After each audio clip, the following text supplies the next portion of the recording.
You good? Good morning, everybody. Today is Wednesday, November 17th. This is a regular scheduled meeting of the Pershing County Board of Commissioners. I'll call this meeting to order. Our first item of business is the Pledge of Allegiance. I pledge allegiance to the flag of the United States of America and to the republic for which it stands, one nation, under God, indivisible, with liberty and justice for all. Thank you. Next thing is approval of minutes. We have minutes from October 20th. I didn't see anything. I did not. I'll make a motion to approve the minutes from October 20th. And I'll second. We have a motion and a second. All those in favor? Aye. Aye, motion passed. Public input. Public comments and discussion. No action may be taken on a matter raised under this item of the agenda until the matter itself has been specifically included on an agenda as an item upon which action will be taken. Public commentary will generally be limited to 3 minutes per person. Any public comments? None here. Anybody on Zoom?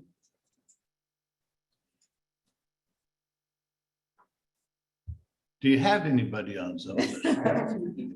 You have 2 people. Oh, boy.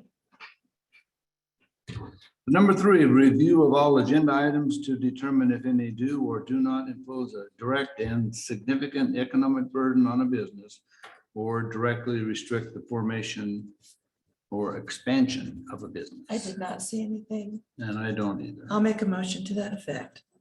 And I'll second that motion. All those in favor? Aye. Aye, motion passed. Road Department, welcome back. Good morning, how are you guys? Great, thank you. So in between the 2 meetings here, I had an employee that got injured on the job. Ooh. Bill, one time that he had a little surgery and he's home recovering. I'm expecting back in the next week or so. I'll let you guys know that. And then we've just been blading, we got that rain, so things have been pretty good, dry now, but finished Unionville area, Spring Valley, Jerry's training Jacob. Kevin and Bill were out at the Sioux Hills until he went out last Thursday. So Kevin's finished Sioux Hills towards Brincroft Seed Farm, and it got too dry, so now he's going up Kennedy, fixing some mountain roads. Oh, and he fixed Golconda before he went to Kennedy. So then we're like passes that they're minor roads, but roads that we try to do once a year. So that's good. We got those done. Robert, he's been busy. He finished Pleasant Valley. And then he moved on back to Grass Valley. He laid Grass Valley Road and then pretty much all the Dutchman Acres subdivision. And fixed up Rose Peak for those guys, which is a horrible little subdivision we do once in a while. And now he's up Don Glen working on that. And we cleaned up all 3 transfer sites. So that's good. Pretty much all I have. How were they? Were they pretty bad? Or? I can't remember, Carol. Okay, it's all It right. was, oh yeah, I mean, a lot of illegal dumping, messed up burn pile, was the main thing, Grass Valley, but I think there was some of that in Emily. I didn't have a chance to check with Jerry what exactly happened, but I know there was garbage mingled in with it when I was up there right before I left. And then Unionville was no problem, it just the burn pile needed pushed up, and then we're waiting for more favorable weather to burn it. We're a little nervous we could still get that brush on fire up there, so we're gonna wait on that until we get another weather event, then we'll go towards that one. Pretty much all I have for road. Landfill?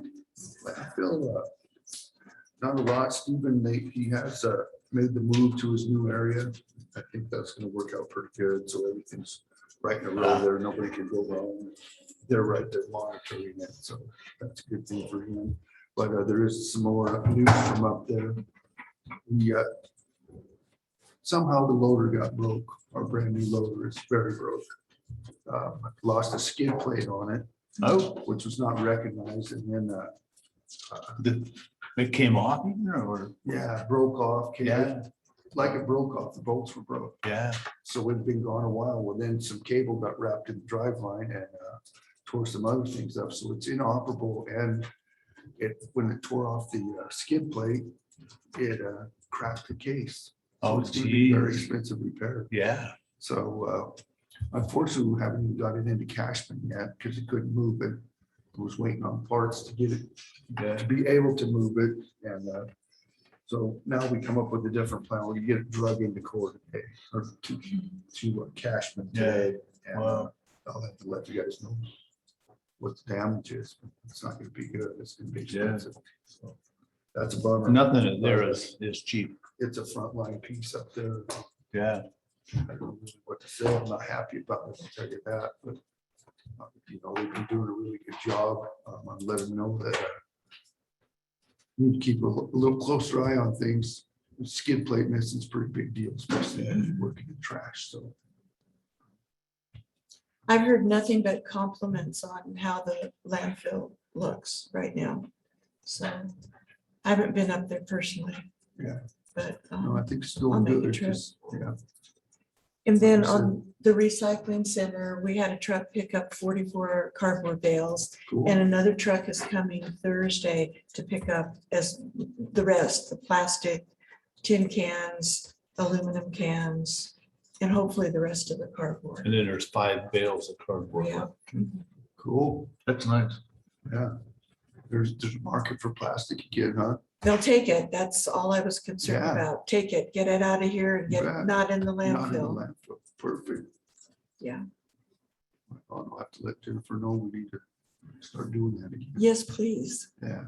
You know, Mhm. if it was just gonna end up there anyways, we No, wasn't gonna no. go out of our way anyways. Yeah. And Joe has been sick, but he's back now. And so he got a little bit behind on bailing, you know, but he'll get that caught up. Good. Thank you. On your way out, I'll let you read an email I just received. A complaint. Are you done? Yeah. Okay. No, I'm Carol's good. good. Yeah, I'm good. Okay, thank you guys. Thanks. Thank you. Have a great day. And assuming that's grass valley.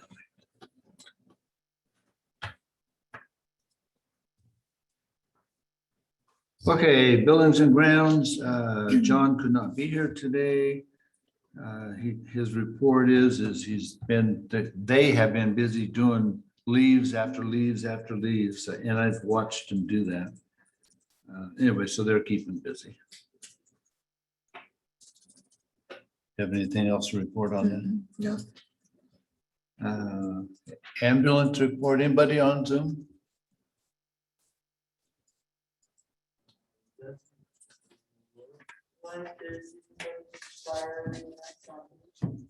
Yeah.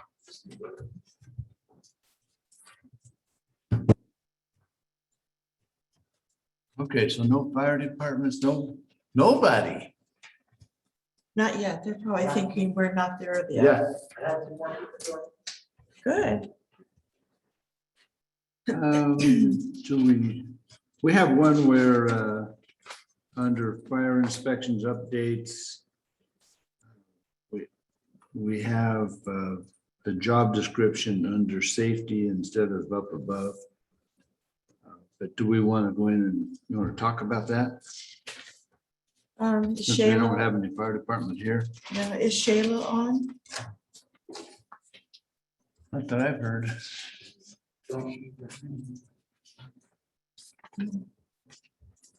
Let's just skip and go to F since we have company here. Reen, do you have to go? You have to be somewhere early. Yeah, I need to leave at 9:30 for about a half hour. Do you want to come up next? Sure, that's fine. Okay.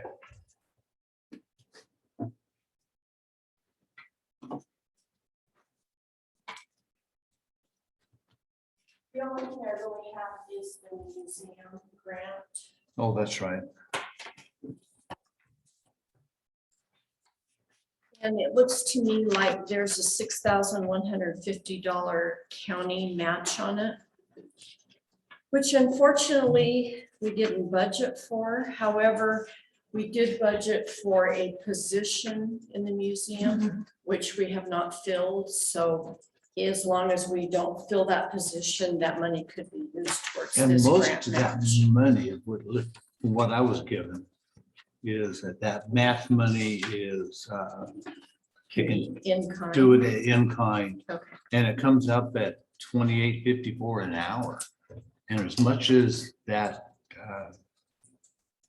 As they've been advisory doing. board people are working out there, they should be able to knock that one out pretty quick. And as long as they track it to Yeah. submit or whatever Yeah. that they have. And they have to track it and then get it to you. Right. And then we would have to send it into this Nevada Commission on Yeah. Tourism. Yeah, so it's not like we have to write them a check, Right. but they've They have got to to account for document their time. So that's about the only thing I have. I'm still waiting on the auditors. They're real close to having the audit done. I do have to have the first hard copy of it before November 30th. So Pam says she's close and I'm hoping I get it in the next week or so, so I can make sure we're in balance with our books and her books. So you ready for Yes, a I am. motion? I'll make a motion to approve the museum grant from the State of Nevada Commission on Tourism with an in-kind match of $6,150. That hopefully will be mostly volunteer Yeah. hours. And I'll second that motion. All those in favor? Aye, Aye, motion passed. Okay. thanks, Rena. Thank you. Okay.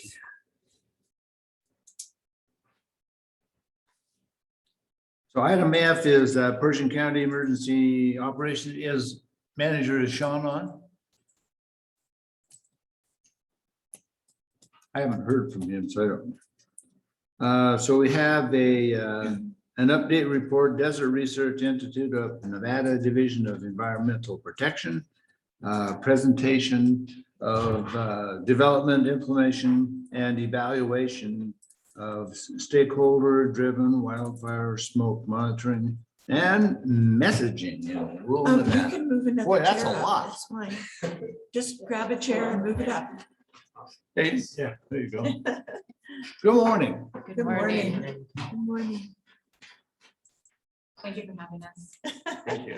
You're welcome. If you'd introduce yourself. My name is Kristen Vandermolen, and I'm part of the research faculty at the Desert Research Institute in Reno. And I'll let my colleagues introduce themselves, but just say briefly that our reason in being here is to talk to you about a recently funded project that will allow us to expand the air quality monitoring network into rural Nevada counties that experience a lot of wildfire smoke impacts. And so we want to talk to you about the project and solicit your input and answer any questions that you might have about it. But before we get into it, I'll let the results. Yeah, this is Yang Hong San, and I'm from DRI too, so I'm a research faculty. And need to answer any technical questions. Good. Good morning. My name is Danilo Dragoni. I'm the chief of the Bureau of Air Quality Planning for the Nevada Division of Environmental Protection. So I'm here mainly, and if you mind, I can start, and then I'll introduce provide a little bit of a background of why we and how we got this here, and why NDEP is very excited about this project and collaboration with the DRI as a lead, and of course with EPA for founding the project itself. So as you probably are aware, NDEP is the agency that has the kind of is a regulatory agency when it comes to clean air and air quality in Nevada, with the exception of Washoe County and Clark County codes. So we take care of ambient air quality through our monitoring networks. This is a network of regulatory monitors, which are monitors that are in general relatively expensive, very high tech, require a lot of maintenance, by experienced technicians, and very frequent, maintenance and visit. And also most of the time they require infrastructure like power, controlled environment. So they're kind of besides being expensive, they require a lot of resources to be maintained. In addition, the Clean Air Act and EPA, they're very prescriptive when it comes to say when these monitors need to be installed. Most of the time, the requirements are like in urban areas, like Carson City or Elko, where there is a large amount of, there is a high density of population, or in areas where there is a consistent problem with air quality. Like we do have monitors down in Param because they have a consistent problem with dust. So when it comes to wildfire smoke, which is very unpredictable, right? It comes and goes, it's high and low, and you can drive for little, as a couple of miles, and you go from sunny to choking, right? As we experienced last summer. These monitors are not very, they're not a very good tool. And I forgot to bring something here on the table, but I can go back there. So what NDP started experimenting with a few years ago, thanks, is with what are called like a portable personal sensors. These are sensors that are smaller, almost like plug and play, cheaper. Thank you. I forgot. Like this one, right? Very small. You can install them if you have in this case, if you have a wireless and power, this monitor will, excuse me, we measure wildfire, any kind of fire smoke, and send it to a website. And you can go on this website and see the numbers. And one of these is around $200. So if you go on the website like that of this company, you can already see that there are several points in Nevada. These are private. So these are in different places? Yes, and they can be bought like this, private citizens. And if you go on the website of the company, you can already see several points in Nevada. These are members of the public that decided to buy the sensor by themselves, installing it near their houses, and monitor. And then it'll go into the database. Yes. And so, but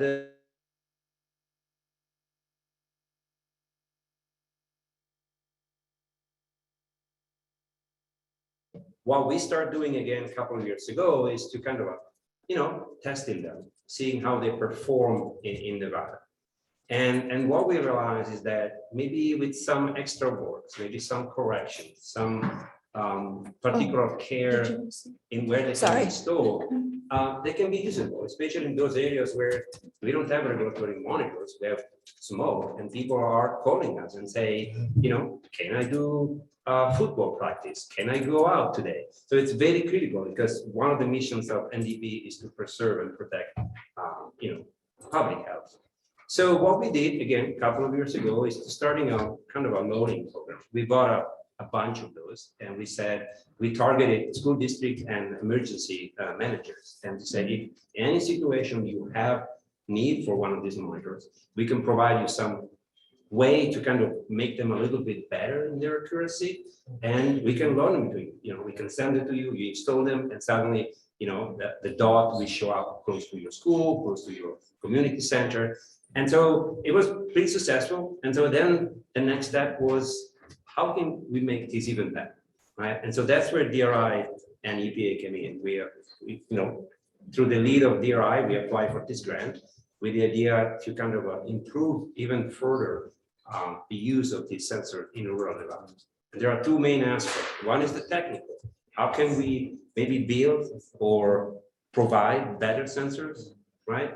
And the second one, how can we improve the message? Because this sensor gets numbers. Numbers are converting to levels of pollution. But there is still the problem of to go from levels of pollution to the public. What am I supposed to do? What's the risk that I take going out, running, or doing? And so there is this aspect that we felt that we needed to improve. So that's where we applied. Again, with DRI, we applied for the grant and we were successful. And so these two aspects, the technical and the kind of health risk messages that today we're going to talk. And we were very glad that Sean Burke was one of the emergency managers that contacted us. Very excited about the possibility of starting the work with us. together with Pershing County, Story County, and Elko County. These are the three counties that are going to be like the beginning. Yeah. So, Yeah. and, unless you have questions, I will let then Kristen talk about more in details about the project. And of course, we're going to be here as long as you need to answer the question and, get your feedback. Okay. For as much smoke as we had this last We could have summer, used them. I mean, last it, time. it, not only will we get it from California, but from Oregon as well, Oh, which, yeah. which Yeah. and yeah, we were smoked in a lot. And we are always, one of the problem is, of course, letting people know that we have this capability. And if you have any idea about how can we improve the message so that, Yeah. there've been some of these monitors have been sitting there and, we try to communicate and you guys need it. And sometimes it's also an issue of, hey, the smoke is there and then suddenly it goes somewhere else. Right? Yeah. So it's a timing that is, but anyway, we really hope with this project, we're gonna move to the next step and, because again, our hope is that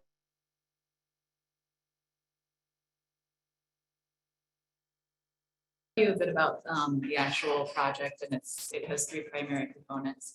And I just will say though in advance that, like Danilo said, we had initially envisioned working in Story, Pershing, and Elko counties because it was in those three counties that either emergency managers like Sean, or it's actually the Weather Service in Elko had contacted NTP for the loan of the air quality monitors. So we have been in conversation with Sean throughout this process, but are here in part because we want to make sure that if we do move forward with the project in Pershing County, that it's with the interest and support of the county. And then I'll say too that so the project is fully funded by the Environmental Protection Agency. So there are no costs to the counties that we work with through the project, though we would be working very much hand in hand with the emergency managers. So, if we were to move this forward in Pershing County, we would be taking some of Sean's time. So there is that. But, did you, okay. So there are three primary components to the project. And the first is related to the testing of small portable sensors like this one in a lab facility at DRI to determine which are most likely to perform well in Nevada. So given the particular environmental conditions that we have here, like extreme aridity, sometimes very dusty conditions. So we're going to kind of replicate those conditions in the lab and test a selection of sensors to get a sense for which might be most accurate once deployed in the counties. And so we'll then take those sensors that perform best in the lab and we'll deploy them at about 3 to 5 sites, locations potentially within each county. And we would do this in advance of the upcoming wildfire season so that we can provide data as soon as possible to people, but also then test the sensors over the course of that wildfire season so that we can kind of further evaluate them when they're actually there in the field. And we want to do that so that at the end of the project, we can recommend to emergency managers in the participating counties as well as other counties that don't have monitoring. So we can recommend to them which work best. And so that's one component of the project. And then the sensors would remain there. So once they're deployed, they stay in place unless you want to take them out. Yeah, but as far as the project goes. Yeah. And then the second component is the creation of what we have been referring to as a data interpretation guide. So kind of like Danilo was saying, the sensors are going to generate data on air quality. And I should have said too that so the data generated from the sensors will be ingested into Air Now, the EPA's Air Now website and mobile app, if you're familiar with those. So members of the public will be able to go to Air Now or open the app and access local level data. from So the when you can go sensors. into that and you can actually see where these are at, these monitors? Into that Yes. database? Yes, yeah. So you would be able to go in and locate air quality monitoring in the county and then get the readings. The data would also be ingested into a web page on the NDEP website. And so that would be another way that the public could access the data. Easy to look at. Yeah. And so the idea is that the data will be public available. But like Danila was saying, we don't want to just throw data out there and not provide resources to help people interpret it.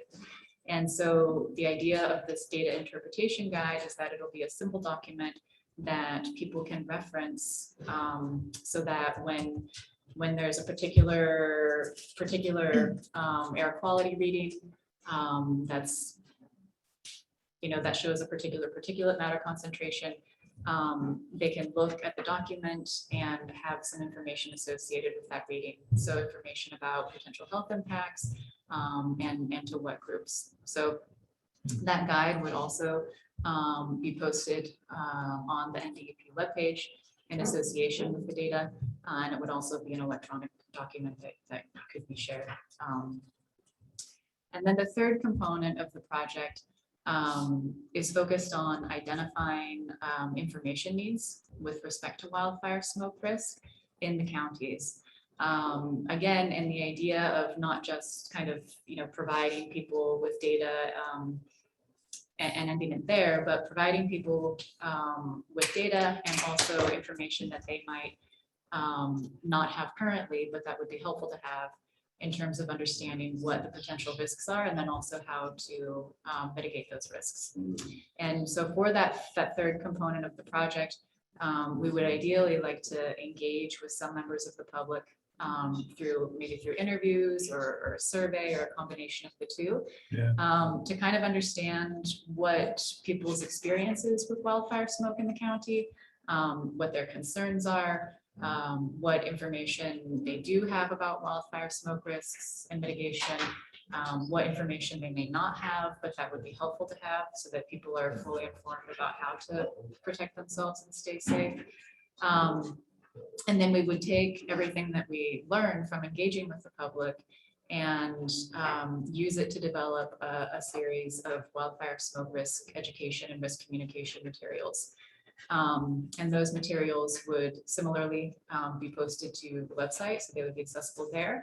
But we would also develop them, or our plan is to develop them very much in collaboration with the emergency managers, so that they also become tools that the emergency managers can use when they communicate with the publics in their counties. And so the idea is that, again, that those materials be very much tailored to the specific information needs of each county, so that we know what it is that would be helpful to people, and then make sure that we provide it. So those are the three components of the project. And we'd be happy to hear any input from you and also answer any questions. So how many monitors do you set up? Lots and lots? So, what we have proposed to do is basically set up monitors at up to 5 locations in each county. We kind of envision 3 to 5.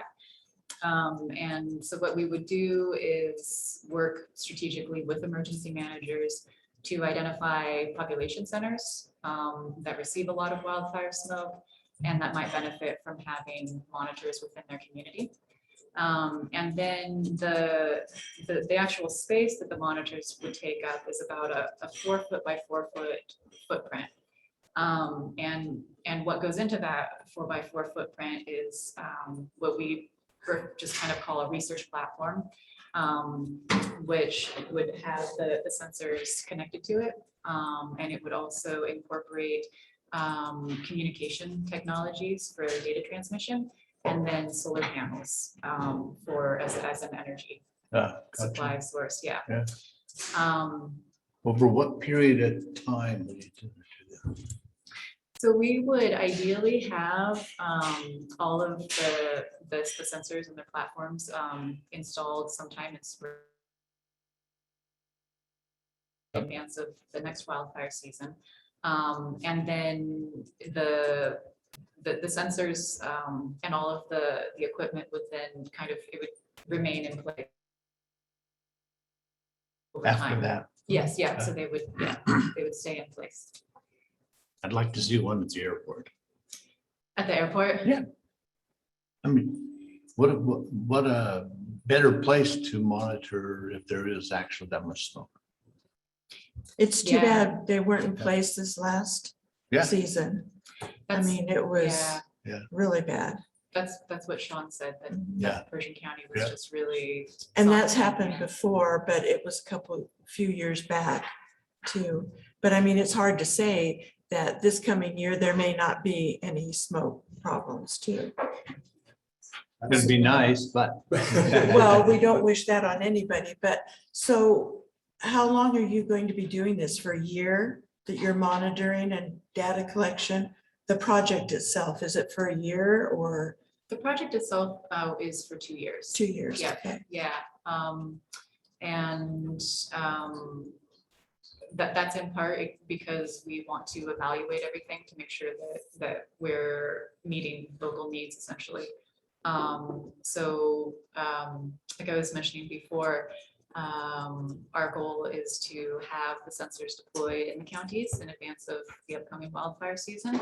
And then to evaluate the performance of the different sensors over that wildfire season, so that again, at the end, we can say, you know, maybe these 2 or 3 sensors are the ones that perform best in rural Nevada's environmental conditions.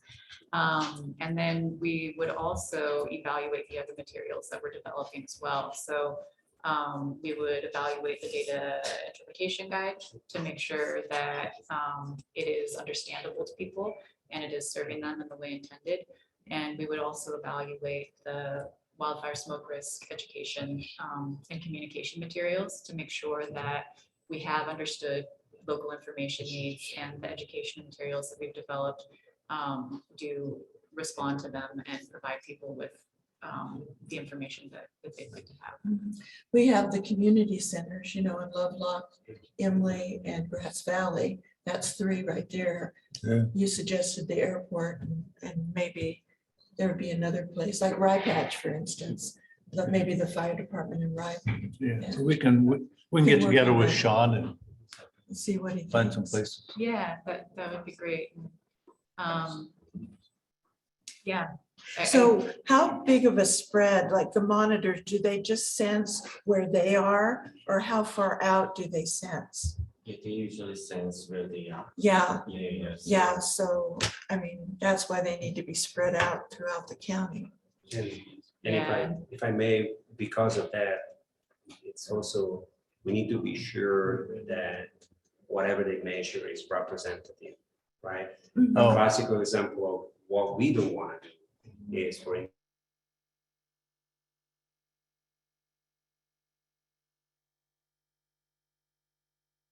Yeah, that right. would be, right. so we want to be sure that, that obviously the monitors are located in places where there is a need for monitors. But Yeah. also there are no other sources that are kind of, you know, interfering Okay. with the measurement. Like on a factory or something. Exactly. Yeah. Yeah. It's a Nice. great plan. I'm glad that Sean contacted you about this. We are very glad to. Yeah, we are as well, and have enjoyed, Yeah. you know, working with them. up Oh, until this he's point. amazing. He really is. We're very grateful to have him. Cool. Thank you. Yeah, thank you very And I much. will So- talk with Sean. Absolutely. Okay, sounds good. So not till springtime, something like that, you said? That's when they would actually be deployed.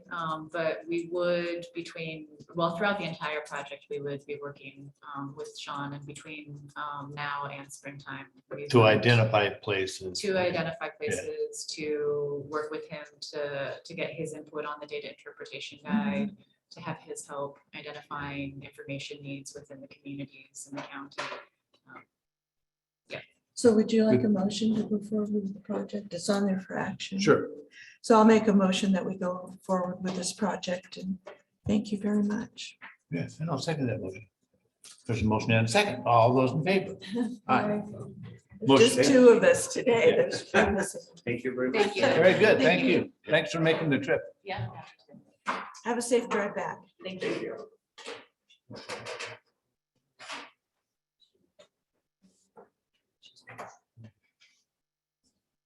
Okay, we'll go back up to fire and ambulance.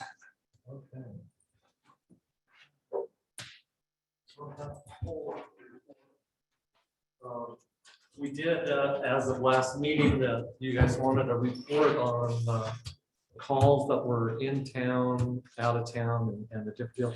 We went ahead and printed out a report, Oh, good. Thank you. but I can't give you this one because it would be I don't want a it'd HIPAA be a violation. HIPAA violation, but I can tell you. Oh, and that's then- got names and all that. Or It's got names and locations. addresses and Yeah. stuff, so I can't give you that, but I can give you what we did from October 20th to November 15. We had 31 calls, Okay, wait a second. Okay, 21 calls. 31 calls, 8 of those calls, we sent a rescue truck out, and we had 2 fire calls. We went to the airport 4 times, we had 13 city calls, we had 11 out-of-town calls and 1 transfer. So if that helps, and we're gonna have to do something different so I can print this out, a monthly report for you. Without giving. Without all the information.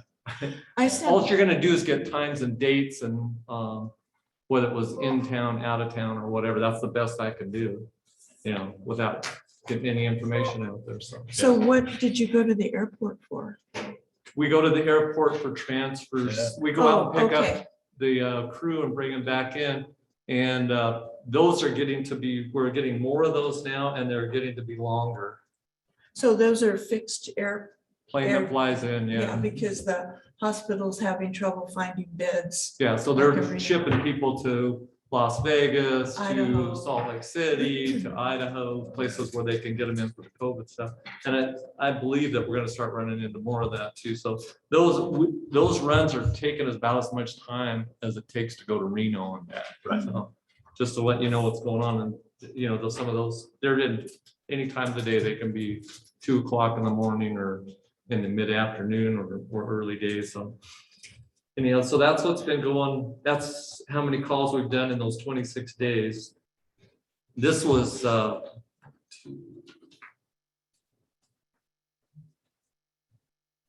that's 7 pages of what we did in October. You said 8 something and didn't write it fast enough.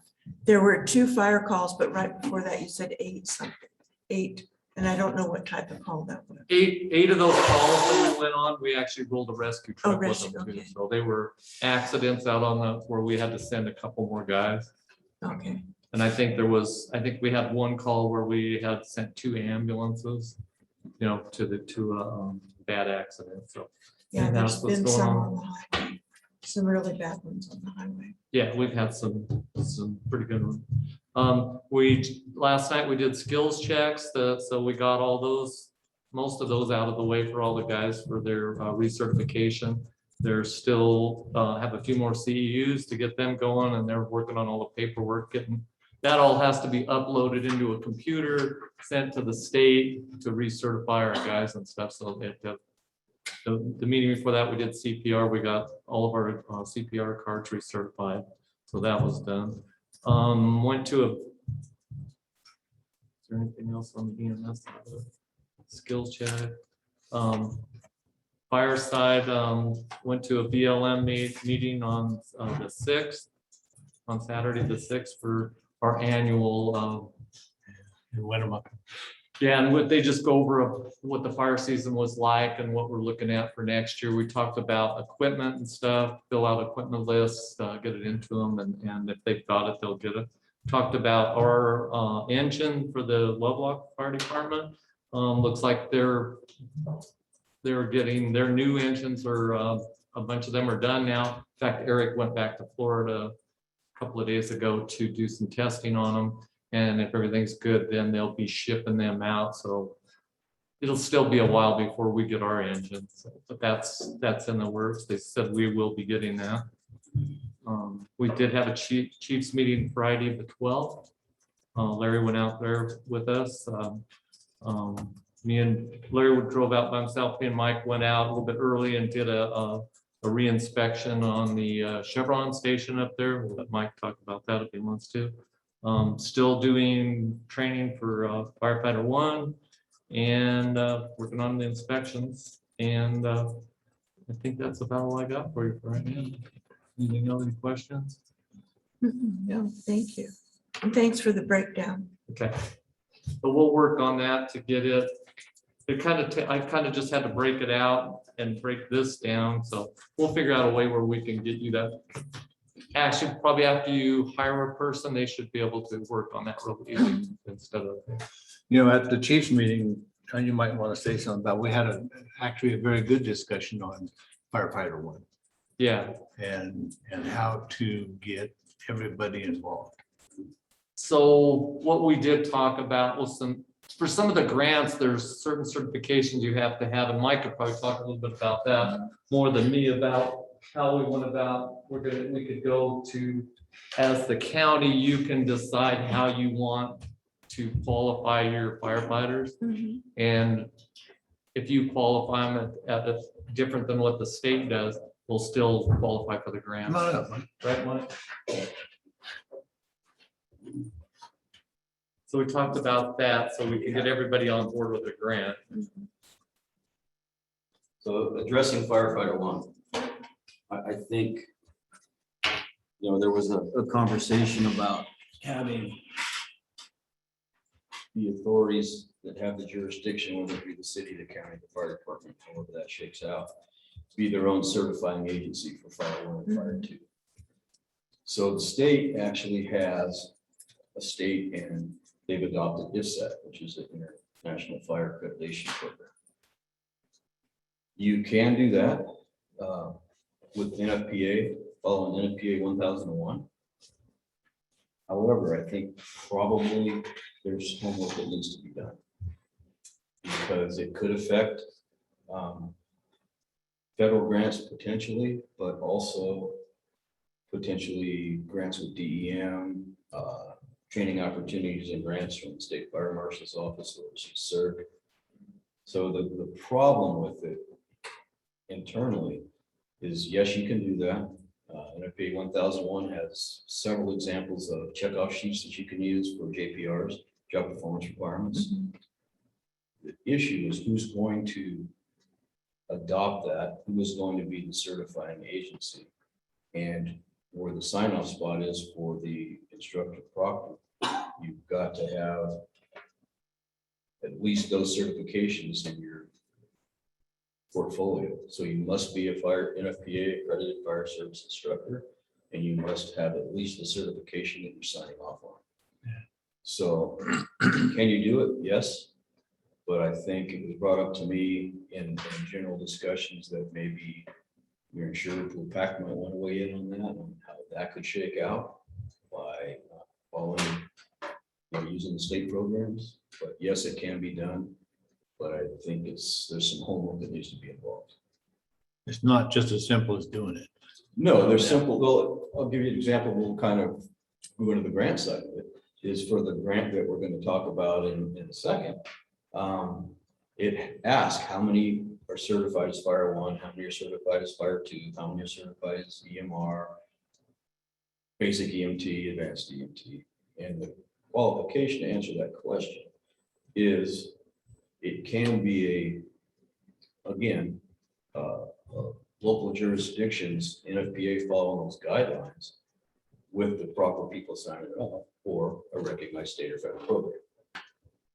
So this is where we're running into some hoops and ladders because, and Roddy can tell you, we bought books out of that last grant. You have one department says, no, I'm not taking it, I'm not going to do it. So how do I write them into a grant? Right? Those are some challenges for me, because those are some challenges. Like getting everybody where they need to be. Why have an SCBA, or they have a fit test or physicals coming in where, because now you have some OSHA things that are coming. more down the pipe for fire departments. Of course, Nevada's in Nevada, which is state, not federal, but they typically play that game. So I think there's some homework to be done on that. Which brings us to the grant that I had want to talk about that is open now. It closes on the 17th of December. Been asked to write it by the chiefs for SCBA's. I'm waiting for an updated quote. The new prices on the SCBA's, but I can tell you the last quote I got for this grant for the numbers that we're looking at for 50 ensembles. They're not just an air pack. You write it as an ensemble with a mask, a harness, 2 spare cylinders, the gauges, all that includes, was $413,000, and the 5% match to the county would be $18,700. So that's, I went to saw Karen to make sure we could talk about that under the grants today, and since it's on there, I did. I think we have to put it on the next agenda to, officially say yes, apply for that grant with the match not to exceed XXXX. Or was something that you're interested in. What was the total amount on that? For me, The total amount to the grant that you were? 400. it was 413,000 was the last quote, but I've asked for an updated one because it's expired. I am told there's a potential for an 8% increase across the board on these, but I think we can wiggle around that a little bit with the match for 18. And that grant would include how many? It would include 55 55? 50 ensembles, which is Okay. the complete system with a spare bottle for each one. And that covers all the departments plus, does that include the emergency management one too, or? It probably does, there's only like 2 in there. So. Well, those are a little different packs because they gotta be sea burning packs for the hazmat. The So, ones that are out there. yeah. But this includes what the 4 fire departments had asked for. But then again, If they don't meet the qualifications, we're in jeopardy on the grant. at this point, I'm writing the grant as Lovelock Volunteer Fire Department and supporting the 3 satellite departments in Pershing County with 1 Dunn's, 1 Sam's, and those numbers are changing. We just got an email that they're changing the Dunn system. Oh, great. Yeah, so, Yeah, they're not gonna use the DUNS numbers anymore. They'll have like a. yeah, it's called something else, but it's gonna be an automatic issue to us from the FEMA Go side of it, since we're already up to date on our FEMA Go stuff. There's not supposed to be any changes to us. Yeah. But, if I answer the questions for Lovelock Volunteer Fire Department, and I put, you have 4 firefighter 1. If I answer it for all the departments, I'm writing it for, it's a challenge. Yeah. And I'm gonna wordsmith it for the rest of the departments, because it's basically they'll supply a pack setup for each seated availability for apparatus. So if we count all the apparatus in the county, you can put 5 in each one of the twins, you can put 2 in a tender, 2 in, we can get there. Yeah. But it's gonna take, it's a little wordsmithing and creative writing. But certainly we won't, I won't put my name to anything that I can't back up the documentation. Should we still be looking at 1 district for the whole county, or? I think it's something, I've given you guys, that's. Yeah, we've and talked about we have talked about it a lot. And here we are. And how do we ensure that all the fire departments meet the qualifications that are designated? I mean, what authority, I'm asking our DA, what authority do we have over them? That we can make sure that as volunteers, they're doing that? Well, you don't run their departments. No, The only authority that you have is make contributions to their budgets and also to their equipment. As far as requiring them training, the more that the county does that, the more that they can be construed as possible employees of the county. So, and it's really up to them, the motivation that they have to receive grant funding. They're a volunteer fire department, how good do they want to be? Do they want to receive grant funding? And if they want to receive grant funding, then they're going to require training at their own level so that they can receive it. So if we have a department that refuses to do it or won't do it, then they wouldn't get the grant funding. Or the I SC. think what you say is, hey, look, the I'm writing a SBCS. grant. You all need to be at this level by such and such date, and if you're not, I can't include you within the grant. See, and that's a very good point, because the grant doesn't state that you have to have that to write it.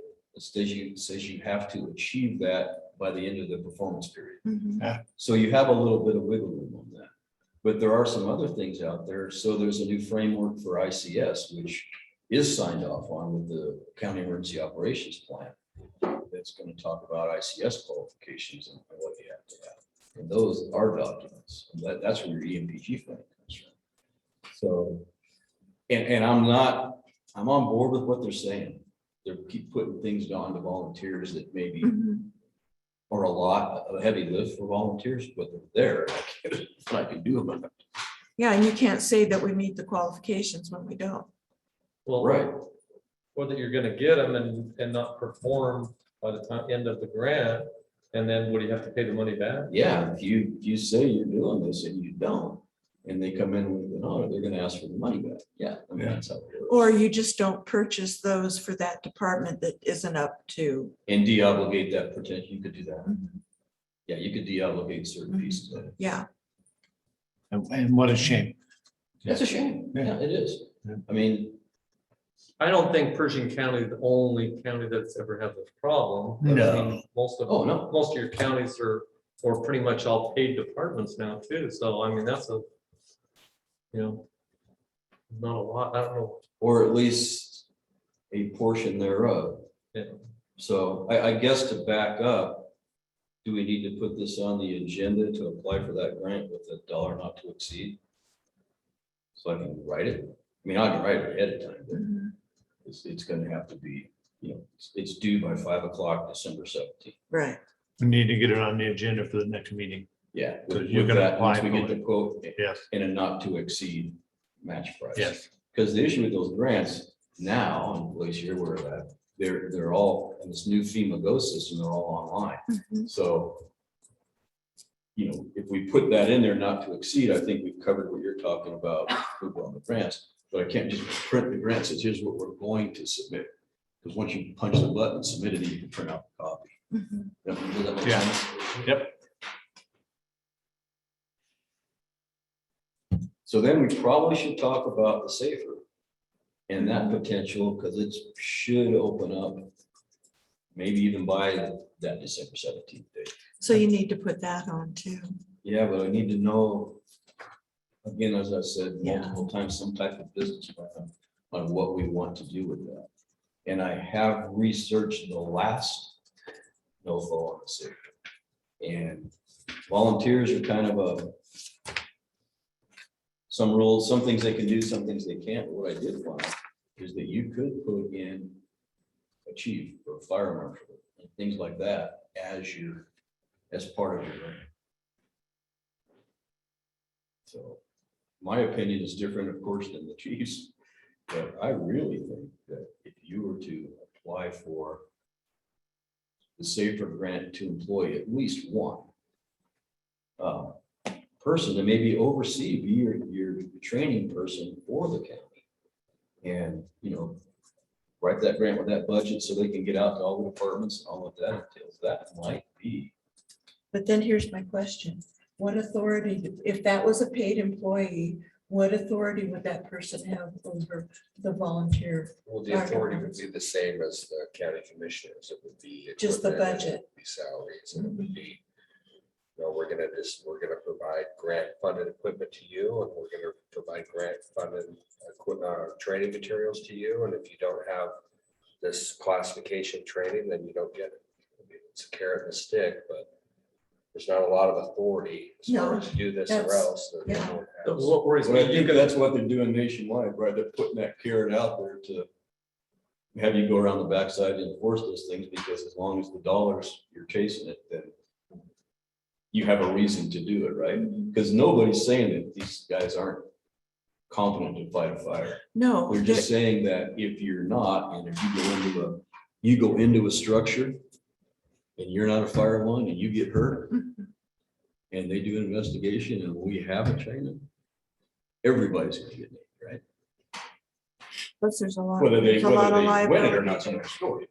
And you can put the training on, you can go out and do the training, but if they don't show up, I mean, you could have 10 people on that crew and maybe 5 will show up for this part of the training, and then the next time you might get 4, or you might get 8, or it's like, how do you tell your volunteers that, you know, you're gonna be here every training meeting, you're gonna pass this test, and you're gonna be, It's part of your interview when you bring them on. like, Yeah. These are the requirements. you're gonna cut your group of people down a lot, because they're, you know, I know what you're saying, you have to do it, but how do you enforce it? Oh, you have one carrot. You Maybe people are probationary firefighters and don't get PERS until they meet the minimum. And that's what I would like to see. I mean, I don't know, but again, there's that carrot thing. Like we talked And about. how big does that carrot gotta be to get them to do it? Right? Right? Out of my purview. But I'm just saying, you know what I mean? I mean, gosh, you could, So Karen, will we get that on the agenda and I'll get you to not to exceed amount? Please, take the agenda Yeah. request form so that I have. Yep. The correct information. Yep. Get that. Once I get the new quote. Can you get it to me by tomorrow? Can't tell you that because I haven't. I sent it to Sean, was gonna talk to Bria, and I sent it to him at like 8:45 that Friday night when we got back. So with the last numbers, so I have to contact Sean to see if he's done it. Got it. So, but yeah, as soon as I get it, I will. Or we can base it on last year's. And if it That's goes gonna up, have to come if it goes up, we to cut our numbers back to you. 45 packs instead of 50. Because of the. yeah, We could, is that acceptable? Yeah. Yeah. So provide it to my office. Karen won't be here. Yeah. Okay. So my office is gonna be doing the agenda. Or you could give it to Karen, she can forward it to me, but make sure I'm CC'd on it. In case she's So- not here. So what I just made it maybe a recommendation in case I don't get it, to base it on the last quote at that number. And if it comes in higher, we go for 47 packs instead of 50 or whatever, so we get, so we stay under that threshold. That Yeah. makes sense? Yeah. Okay. I think we have, and on that last go round, we had 30 in there, because that's the amount that we can go to, but I think we could Well, it's probably, based on seated spots in your apparatus. yeah, so I think we could cut that down a little bit, I'm pretty sure. Well, let's base it on this, and if it's lower, then we're in good shape. Yeah. And we just can't go any higher. Okay, so the other part of, we did go out and attempt to do an inspection on the ship. Mike, before you get to the inspections, can I ask what the SAFER grant may or may not do for ambulance services? So, It has to be connected to fire department. no, that's just the opposite. Oh, is it? Yeah, Oh, 'cause I so had that. ambulances can be done if they're a non-affiliated EMS group, non-affiliated, so they're not affiliated with the fire department. Oh, Now, I gotta research that to see if you can get one for an ambulance. Under the current equipment piece of it. There's that potential, but when you look at EMS parts of it, there's career departments, combination departments, volunteer departments, and non-affiliated EMS agencies. So if you had Lovelock ambulance and they want fire, they could apply for a separate grant. But since it's all one, they are considered to be an affiliated EMS organization. But we're getting the opposite from Rodney. Rodney's telling us that they're not affiliated, For what? that it's Pershing County E EMS. Pershing County, you have Pershing County Fire Department, right? And you have Lovelock Volunteer Fire Department. Lovelock Volunteer No. Fire, That's not how it is. No, Sounds to me like you have Pershing County ambulance that's operated by the Lovelock Volunteer Fire Department, correct. is what you're saying. Yeah. Yeah.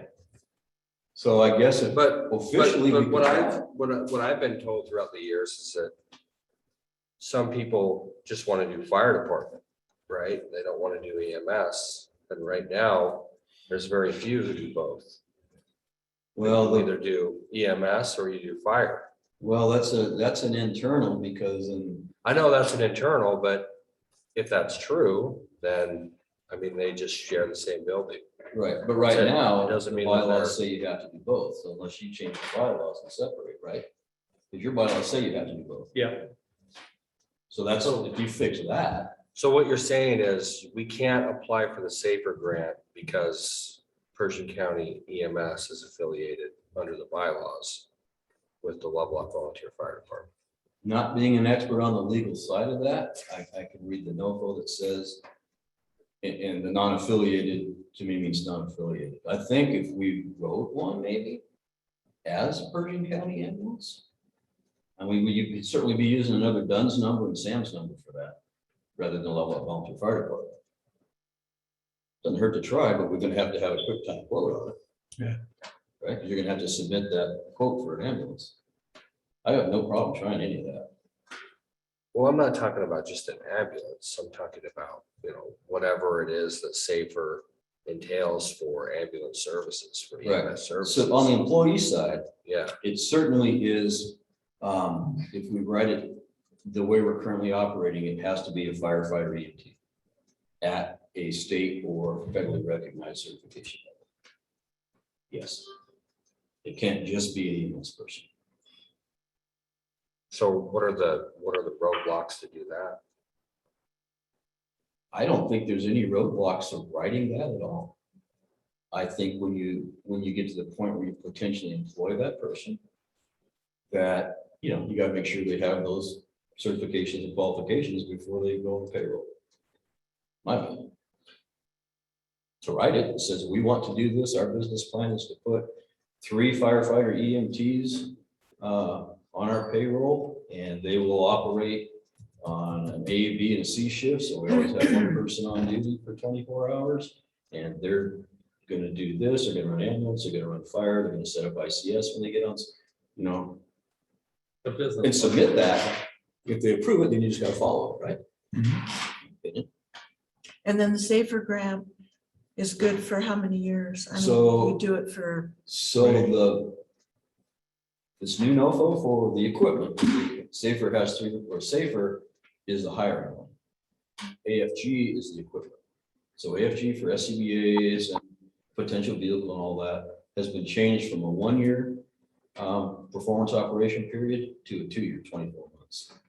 The SAFER hiring, the last one, remember that NOFO's not out yet. I assume they're gonna follow. But the last The one. last one was recruitment and retention grants for a 48-month operating performance period.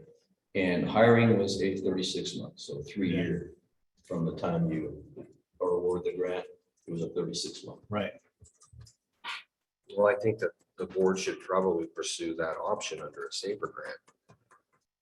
I do To hire EMS staff, EMS personnel, so. just as you outlined, Mike. So the Yeah, I business, mean, it's just a matter of putting a business plan down that you guys put together, how it's gonna work, and I'll incorporate it into the grant narratives Now, and that, and questionnaires. you said it isn't out yet, but it's coming pretty quick.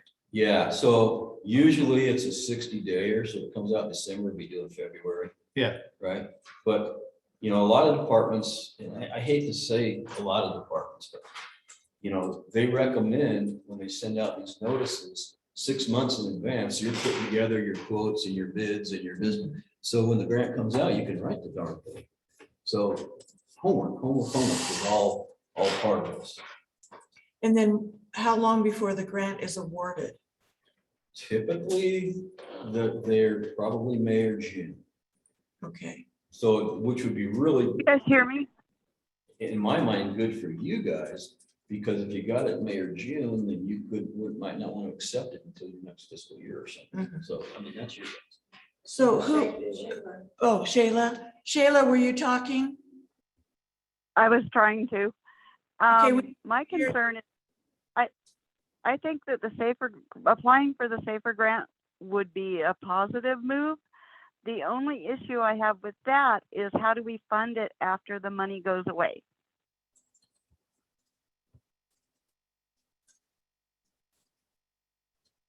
That's a good one, but But if we're doing what we're supposed to be Yeah. doing, then then we might be able to continue it. Also, things are Right. changing in the county with the salmon farm and everything else coming in.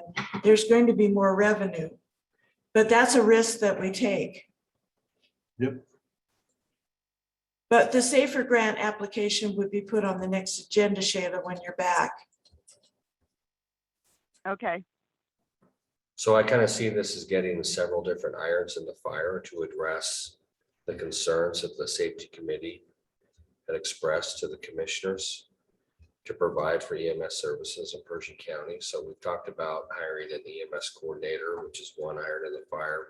The board has talked about looking for different proposals from regional EMS service providers. That's another iron in the fire. And now the safer grant is another step towards accomplishing or addressing some of the concerns that the safety committee brought up. So I hope that this sends a message that the board is taking seriously the suggestions of that safety committee, and they're moving forward, but they're doing so expeditiously. Yeah. They're evaluating all of their options. But I think that the safety grant is a good step forward, and I I do too. definitely think the board should pursue that. And then knowing the AFG grant is the one we're gonna have numbers for your next meeting. Which would give us time, because it's gonna be what, December 2nd, 3rd or something like that. First, December 1st. Okay. So what do you actually need in the business plan? Just how what we need and how it's going to work, or, I mean, is there an outline for the business plan? Yeah, there's bazillions of outlines. I think we could make some notes on there. Basically what I kind of said about, Okay, Well, you gotta we- fluff it up a little bit, that we're on the I-80 corridor and the only one to do is volunteer and respond to stuff on a free, you fluff it up a little bit. I mean, that's the way it is. But I can tell you, one of the things they're doing now with these AFG and safer grants, they're running them through some kind of computer program. And if you're stealing narratives from somebody else, or your professional grant writers are writing them, if they look the same, they're vetting them that way.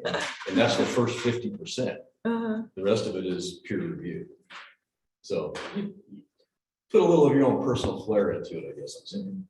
Yeah. But yeah, I think it's something we've talked about for a while, and we said, yep, it's a good idea, it's a good idea. We just never put it in play. so when do you need the business plan by? I am going to say mid-December, only because the NOFO is not out yet. And usually it's 60 days from the time you get it. And who would have the expertise to write that? well, we have some information that the fire department has provided on what they were requesting regarding Originally, yeah. originally. Yeah, but we got to tweak it because it can't be Mhm. just that EMS position. We have to incorporate some other things into it. So if you sat down with a group of 3 or 4 and came up with, an outline of what we want, that, do we want 24-hour coverage with 3 shifts, or do we want one person that's going, what do you want? So I think if you guys put some notes together, I'm happy to fine tune that a little bit and say, this is kind of what's applicable. So what, in preparation for the December 1st agenda, maybe the board should place on the agenda is asking those who served on the safety committee to maybe develop that business plan a little bit, or to meet with people who would know how to develop the business plan and provide a proposal that could be approved for the December 15th agenda.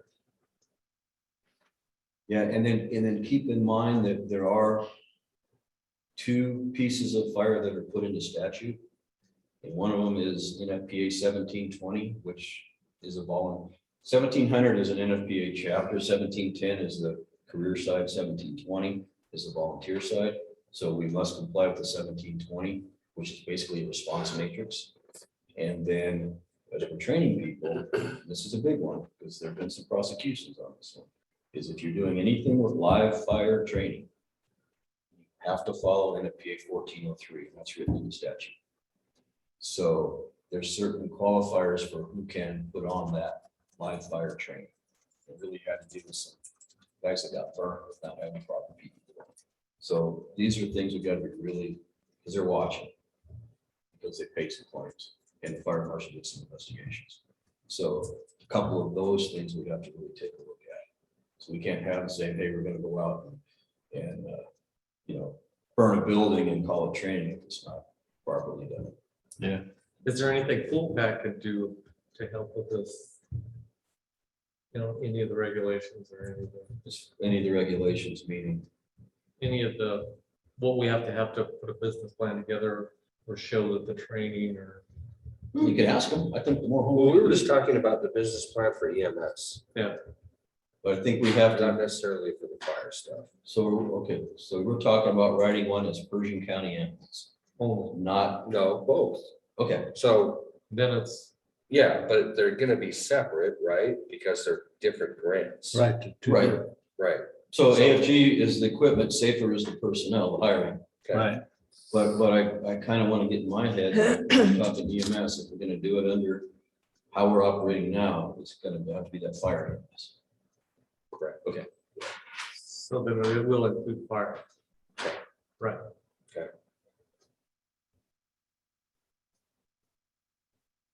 so yeah, I have no problem. with that. So you can get some of that information to Bryce's office. So we can, Him and Karen, both the current yeah, quote that we have for Right. the AFG grant and the not to exceed match number, okay. that I can do that probably separate. You didn't have anything else to do today. Well, always. Yeah. But, this is important to me. I mean, it's something I've taken on and I don't see it through. So, yeah, I think that's where we're kind of at with grants right now. Inspections again, so we don't grant. So inspections, we're moving forward with it. We are having some challenges with the city and some accusations have been made. And so I addressed them with the mayor. So I think we can move forward from that. One of the things that as this is a new program, I think there's some tightening up to do on loose ends and communications. There's a new owner at the Chevron that has a business license, but we are not aware of that. So there's a spot for us to sign off on when we do the inspection. So maybe we institute something with planning that, Rodney's notified when there's a business license up, so we can go do what we need to do. Otherwise, we kind of get surprised on the back end. Haven't seen anything on the new building out in the industrial park. I don't know if they got a business license or how that went or. I don't even know what it is. so. Usually. Yeah.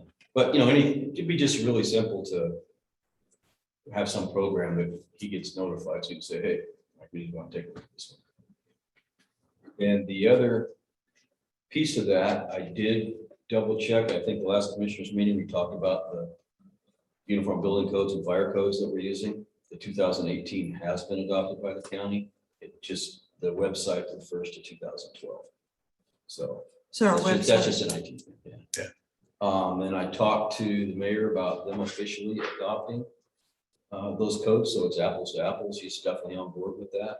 And looking at maybe having a resolution that when new codes come into effect, they automatically adopt them without having to officially do it. I know the fire code is adopted by reference. So the 2018 fire code and the 477 chapter of the NRS, you do adopt that by reference throughout all of the municipalities.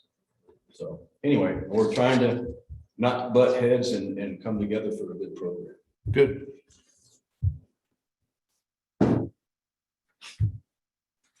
End of story. In this. Anyways, Questions? so you have stuff to do. thank you, Mike. Okay. Thank you, Rodney.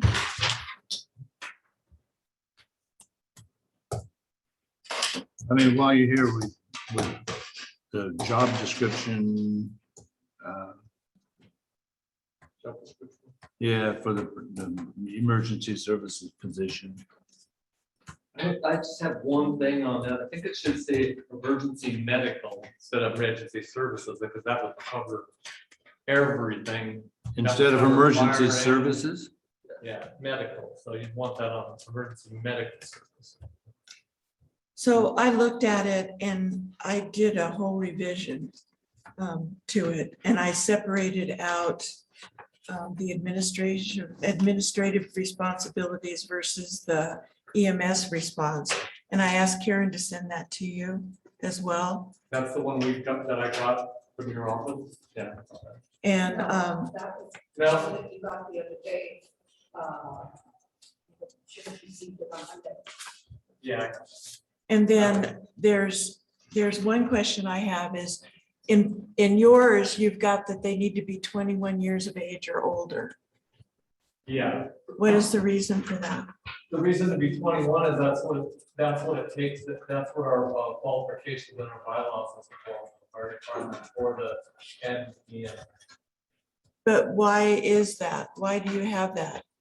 Is it because you have a bar in there and they can't be less I than don't 21? necessarily mean it's because of the bar, but that's what the bylaws say now, and that's what they were for the last probably, oh my God, Long time. 60, 70 years probably. So can we put an age thing in there like that?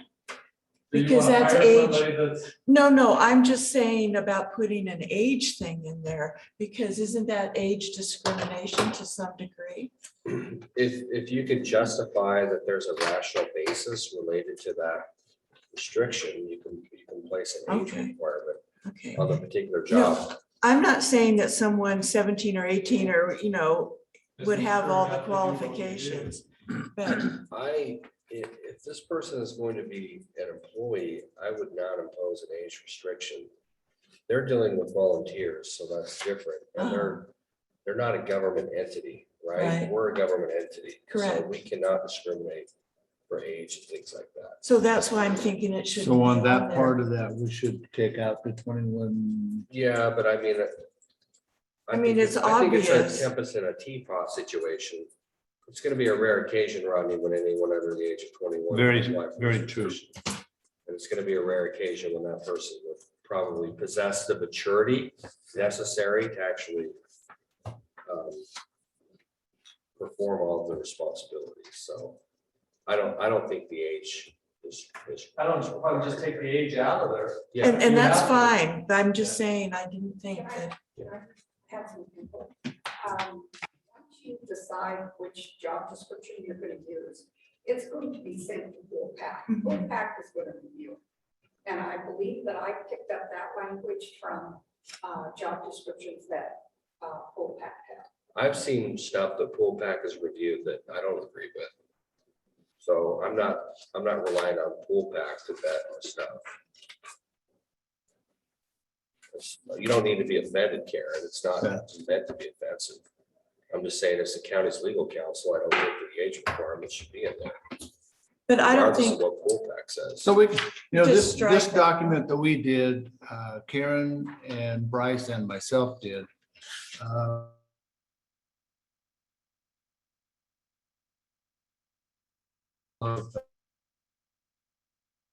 Information submitted, but this document spells it out.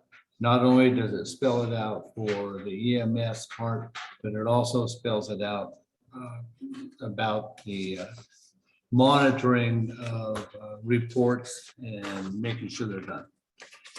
and see, I don't agree that it's sufficient. I've got, right here, you've got maintain ambulance image trend database. It may not always be image trend. Why isn't it say maintain ambulance state and billing databases or something? You've got it too specific, because in time that could change. Inventory has to deal with all of your medical supplies and equipment, right? Is the image trend database, which one is that? Is that the inventory one? No, Which database is that's that? reporting. Reporting to whom? Reporting to the state, and then Okay. the insurance company picks up, the people that do the billing, they get the same report, so they can do the billing. It has nothing to do with inventory. But what I'm saying is that may not always be image trend. It would be Well, whatever the Oh, state, it could, yeah, but the state uses image print. That's the state program. Well, the state could change it, but we'd have to go along with, we have to go along with what they have. Image trend is just a reporting. You just put the state database. Yeah, Well, that's what I'm saying. It should be the state and billing databases, because maybe the billing wouldn't always be connected to the state. But when you put a specific database, you know, things change. State requirements. Yeah, I mean, that's what I changed it to, those types of things. And then you've got manage annual budget. So I put prepare and manages because, and then they also about meeting with the commissioners at least monthly and different things. So did you have a chance to read the one that I did? Okay. But right now, I don't think this particular one is adequate enough. And I don't disagree that maybe mine's too involved, but, I think it's way too involved. okay, but it But we needs, can- some of the We wording can needs to discuss be this changed. and look at both of them.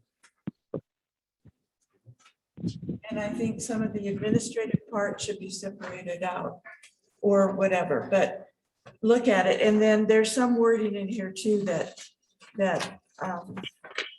anyway, so that's where I am on that. So I'm not ready to approve that particular one. I have to agree with Carol right now. Thank you, Shayla.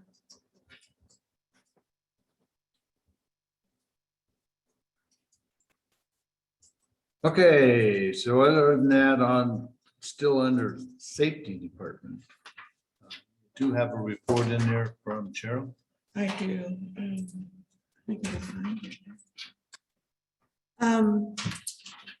Her update is clinic days have been full once again with COVID boosters, sorry. First time COVID shots due to the government mandates and school immunizations.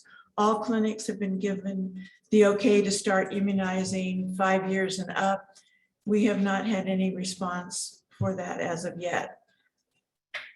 That's for Pfizer only at this time. They did a total of 60 booster shots on November the 3rd. This included 65 years and up.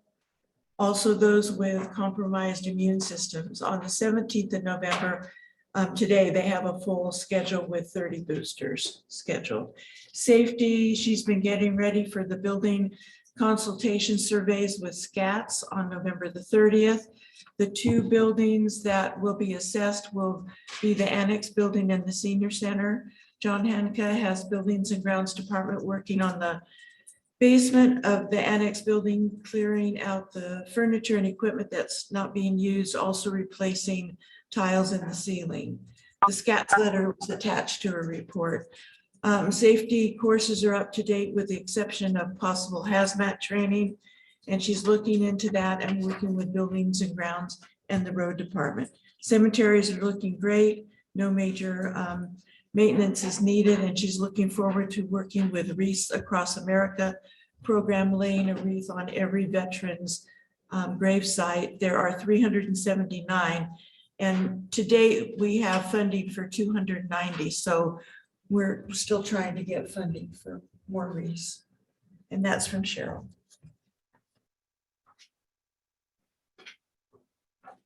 Next thing on the agenda is the IT department.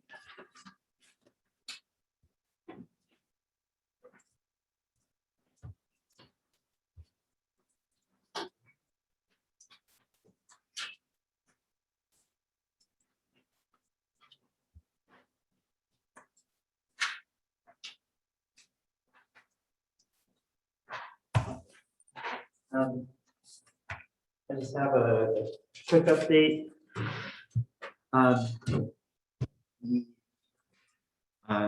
The power outages a couple of weeks ago took out our phone system. Yep. I think I mentioned that at the last meeting. Thanks to the excellent response of both FCC Communications and J4 Systems. We have the phones, we have the new phones in for the courthouse and the admin building. We're working on refining some of the programming. setting up some of the call features. So probably next week, I'm gonna start reaching out to the different offices in both buildings again to discuss any particular features that they want to make use of. So that we can get that settled in. At the same time, we also cut over both buildings to the new NNIS internet. It's saved for the tunnels back to the state, because that's gonna be a little more involved and a little more time than we had while we were working on the phones. But yeah, so yeah, huge thank yous to FCC, Com, and J4 Systems for their work. I don't want to think about what would have happened if I didn't have their expertise. It was great work. Thank you very much. I know it was nerve-wracking. Yeah, so the only other thing I have for you today is the approval, the official approval of the extra expenses and getting the phone system up before we were really ready for it. Yeah. Yep. The motion, I'll make that motion that we go ahead and approve the replacement of the necessary parts and the costs involved. I will second. We have a motion and a second. All those in favor? Aye. Motion passed. Good job. Thank you.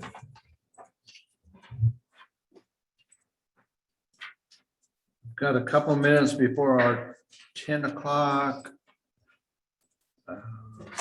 Lacey, do you have anything? I don't have anything. I did email you guys some corrections. So that's all I have. So Is- you want me to make a motion on the corrections? Oh, by all means. I'll make a motion that we approve the corrections as presented. I'll second. Motion and a second. Motion and a second. All those in favor? Aye. Motion passed. Aye. I am freezing. Is anybody cold? I'm a little bit-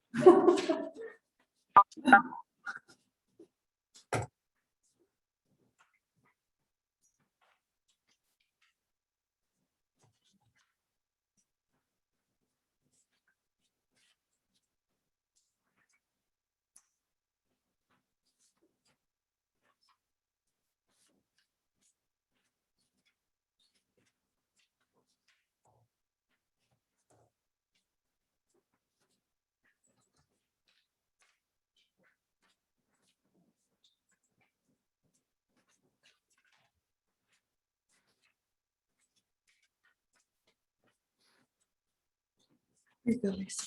You're welcome. Lori isn't on there. Mr. Shields. I don't have anything.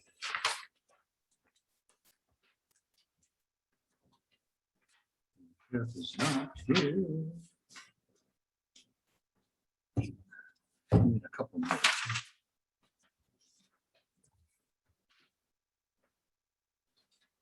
I've got.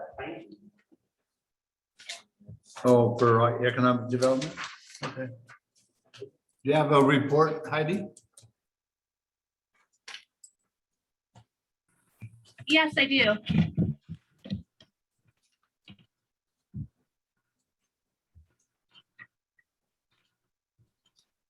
Okay. So we had our Western Nevada Development District retreat the first week in November. That was well attended. There were about 20 to 30 participants for the dinner on Tuesday night, which was a kind of a networking dinner. And then we had on Wednesday, the November 3rd, the actual retreat. And I wasn't sure what to expect when I went into that retreat. However, it was well put together. There was a facilitator, and really what it was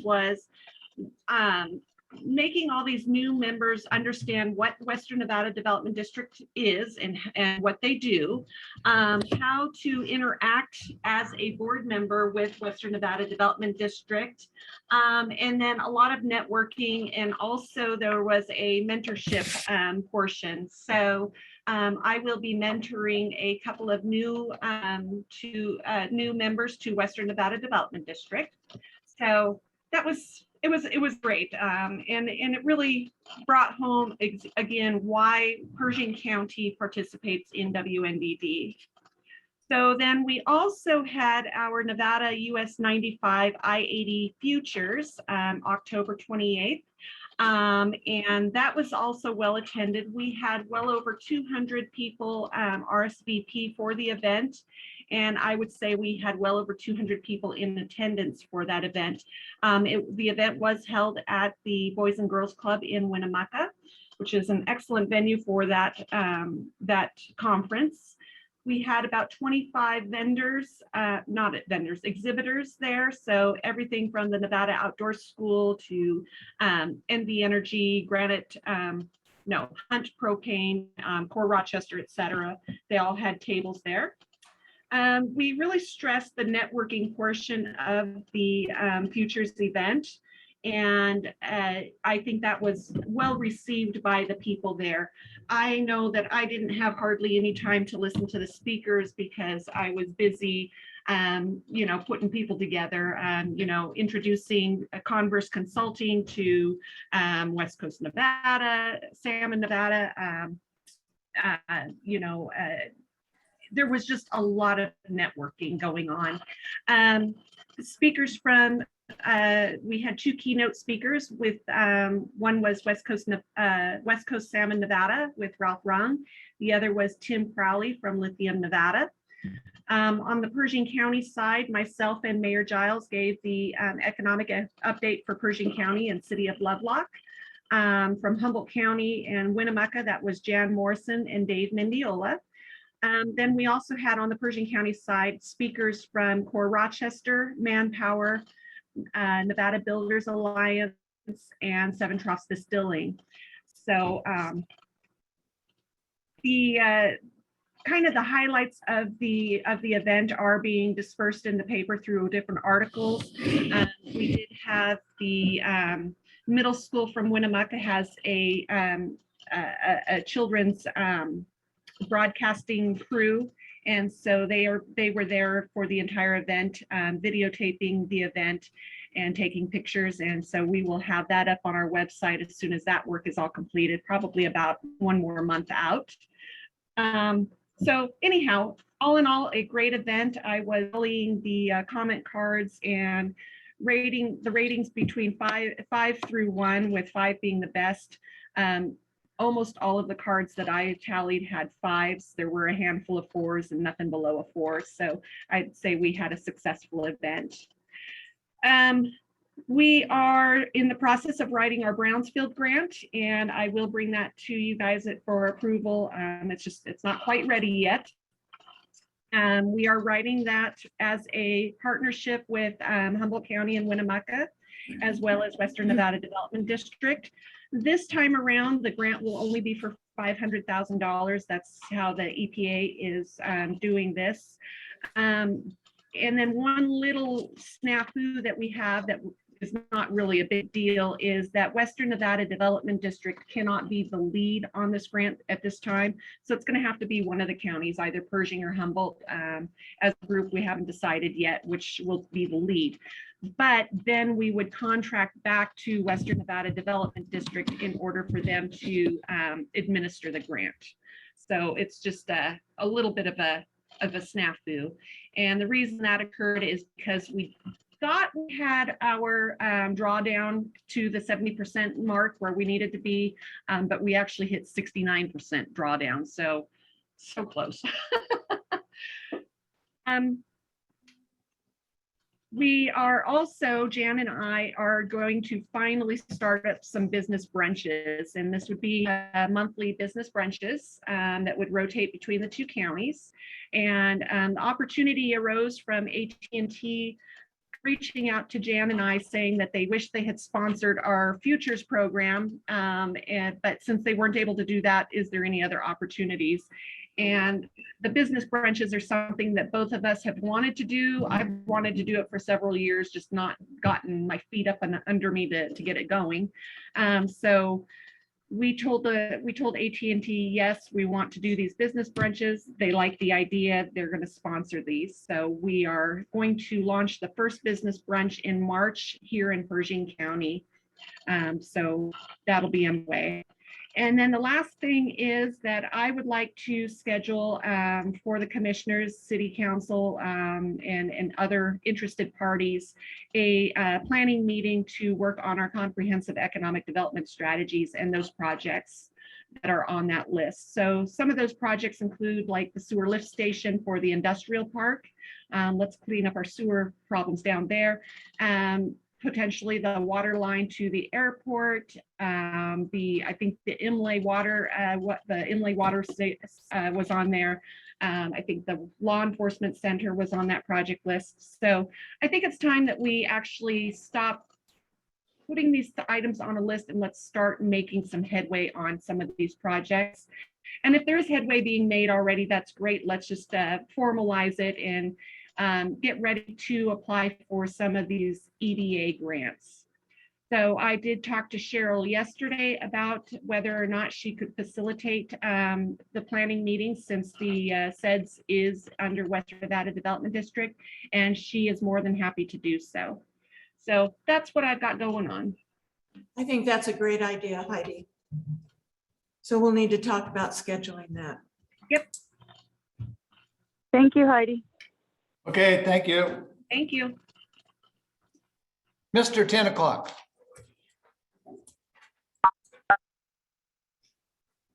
I was heavy on the mister. Good morning. So we have our 10 o'clock time event, which is the planning and building department, Emily water system, and other matters. Well, We'll take the parcel map first and then Okay. get into the rest of the stuff. The parcel map was heard by the planning commission on the 3rd of this month. It's a pretty straightforward map and they approved it unanimously. Right, and you're just splitting that parcel. Part of it's storage sheds and part of it's Was Hamilton's old. yeah, the storage yard and like Yeah, that. that's right. Storage yards There's and some warehouse on it. stakes out there, is that? Those are the surveyor stakes. The ones- And they don't line up with the existing fence, so you're moving it. We're gonna move the fence. Gotcha. to match that new property line. Yeah, okay. Good. So for the record, we have Robert Kennerson here. I don't have any questions. Nope, I got my answers. Okay. Shayla, did you have any questions?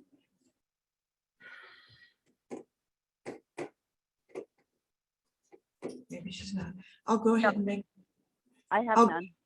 Thank you. I'll go ahead and make a motion then to go ahead and approve the parcel map application as presented with the findings that were determined by the planning commission. I'll second. We have a motion and a second. All those in favor? Aye. Motion passed. Aye. Good Thank job. you. Thanks for, it's nice to see you. Likewise. You too.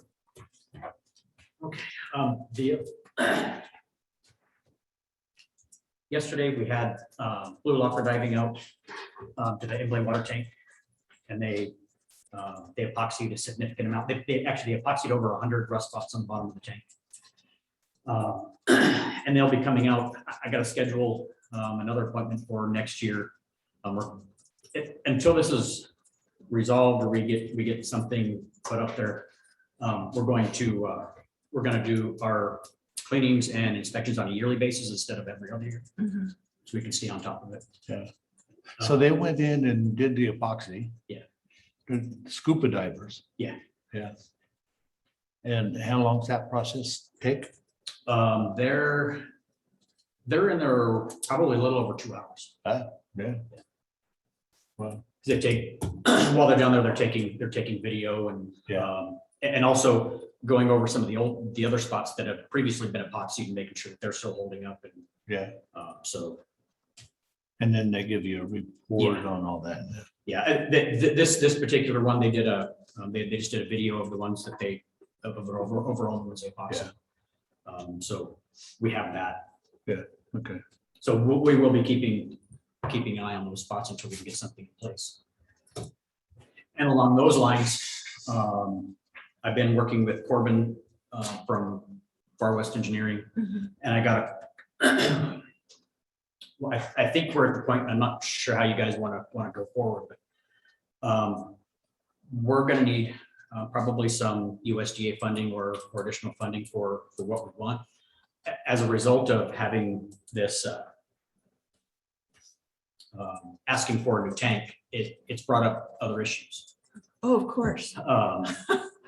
We are technically in non-compliance with well 2 because we are supposed to be able to run indefinitely on our backup well if our primary well goes down, and we cannot. It's not possible. So that well would have to be rehabbed, or well 1 would have to be rehabbed. And just the tank alone is a new tank is $870,000, just the tank. Okay. To rehab wells and reduce help with water hammer. So we're getting water hammer when the well shuts off on well 1 or 2. Yeah. That's another about $370,000. So with engineering total costs, we're upwards of about 3.3 million. 3.3. Actually, excuse me, it's 3,033,000. Yeah, 3,033,000. Yeah. Million? The interesting part of this is that much money and it's for 50 customers? Almost 100. Almost 100. Yeah. So, well, and that's for the new tank, and actually, I misspoke. I'm sorry. The rehab of our new tank is 300, or our old tank will be 370,000. Okay.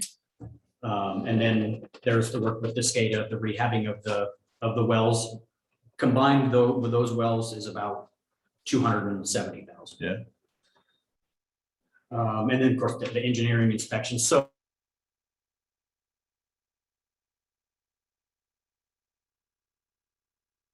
engineering said they would help with that, but I wasn't sure if that's the direction. So you're thinking you need to do an RFP so you can come up with a better number so we can apply for. I talked to the USDA, Grant. the person from the USDA that does the loans yesterday. Yeah. And she said we would have to either advertise with an RFP or an RFQ. Gotcha. Just to solicit bids from other engineers.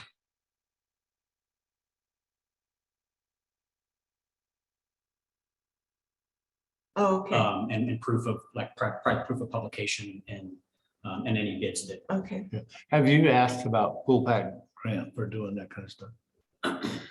For 3.3 million? I have not. Far West says our best shot for something like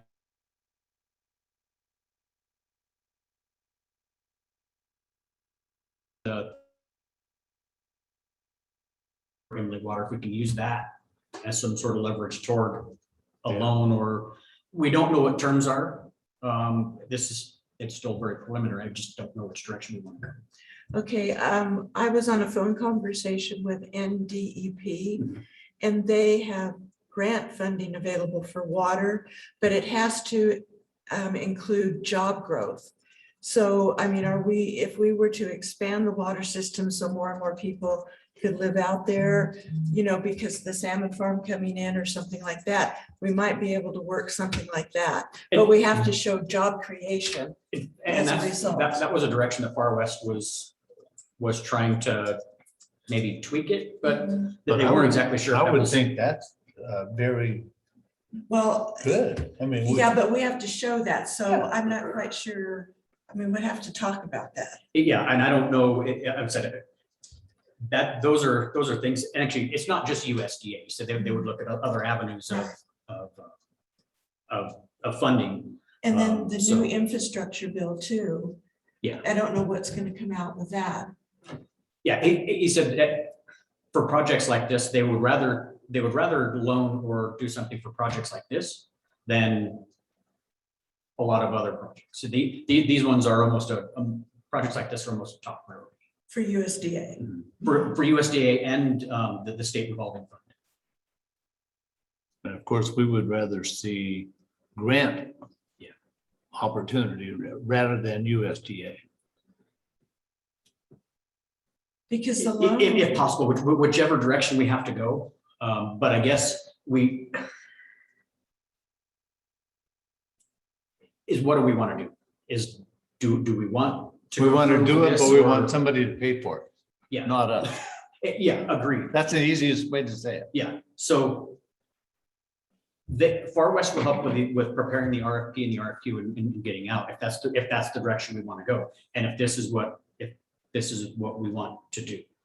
If we don't want to go that far and we don't want to do the well rehabs and we don't want to have the new tank, our only other solution is to try to find something else to get a temporary tank, take our current tank down, and then we.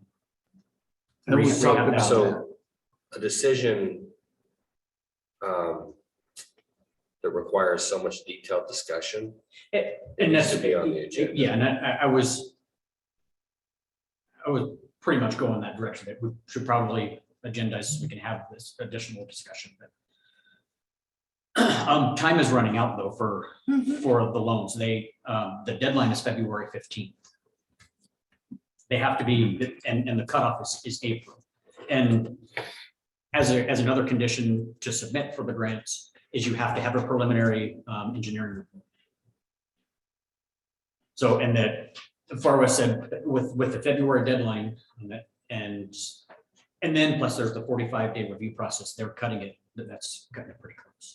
So you need to put on the agenda for the engineering report to approve, or unless, are we doing that now? Well, we can still probably work towards that, but we may not get funding until next year. So if this is something we want to work towards, maybe we can re-agendize it, talk about it, and maybe since this deadline is close, we can get everything rolling and we can still submit for funding, but it might not be until next year. So the engineering report, what is that going to cost? They were in.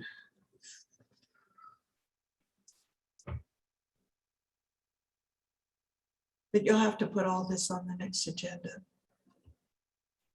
We have Yeah, I think it's a- probably about 190,000. Nothing's inexpensive anymore. No, and he said even talking with a lot of the other vendors, I think they've almost tripled the price of steel, welding, the price of coating, the engineer's cost. Everything has gone. Oh, thank you. And the supply chain. which Thank is- you, federal government. I wasn't going to say who I was going to thank. My prices just went up too. Yeah. So. Yeah. Everything's gone.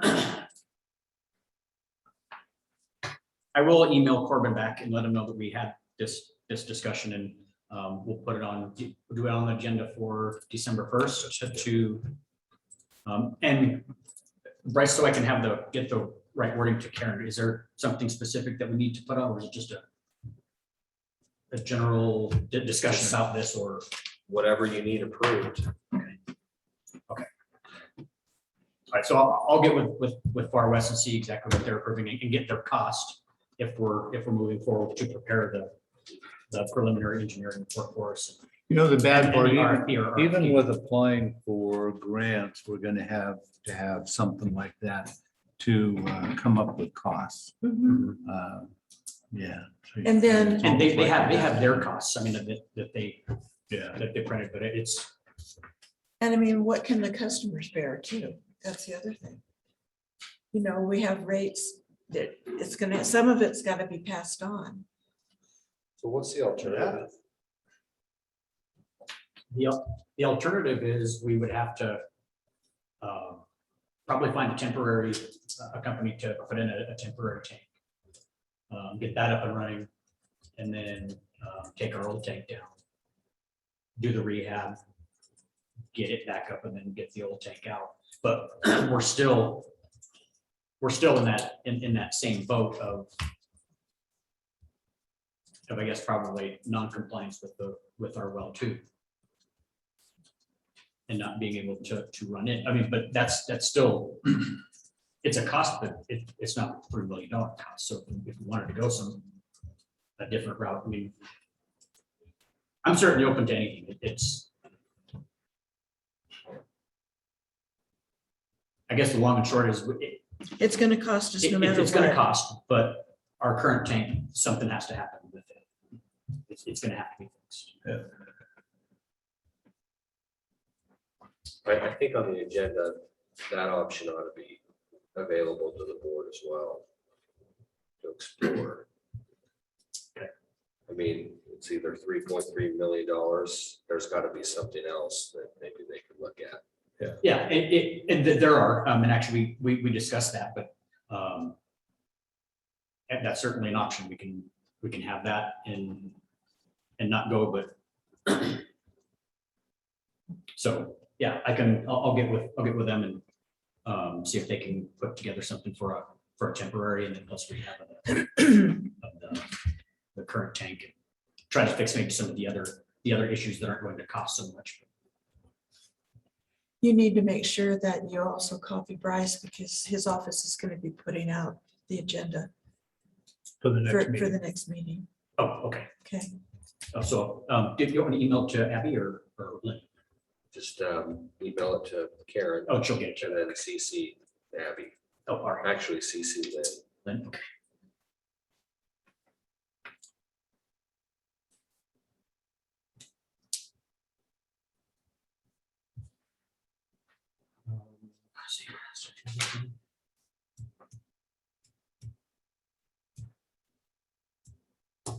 I don't think I had anything else other than this. That was it. And Corbin had talked about having a meeting with the chair and USDA and them preliminary, and just to sit down and talk about basically this. So if that's something you still wanted to do, I can let him know, and he can set up the dates with the USDA. Okay. Okay.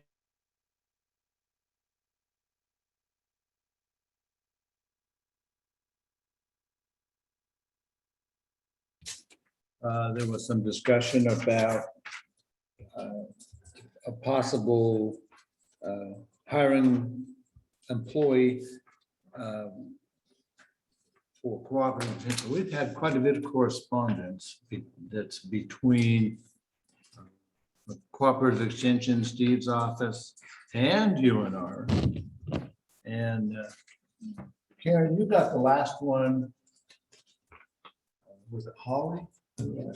Yeah. I'm gonna explain what she said.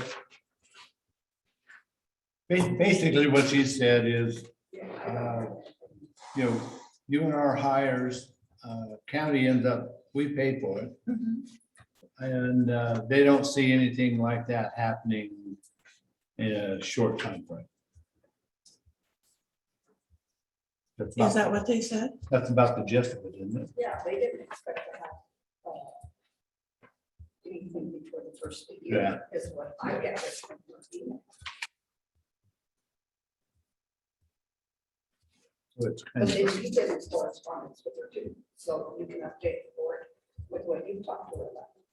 Well, I was told that halftime people, 20-hour people didn't get benefits. So I asked her about that, and that's not true. They and do that's get, not true. they right? do get benefits. But as far as I know, they're going forward with the hiring process, and that they were also looking at if they could put somebody temporarily in there in the meantime. But that's all I know. You have a little bit more than I do. But was your question, Karen, that we didn't specifically have it on the agenda. I mean, because we made a motion last time not to hire it as a county and to let go forward with UNR. So was there any problem with that motion?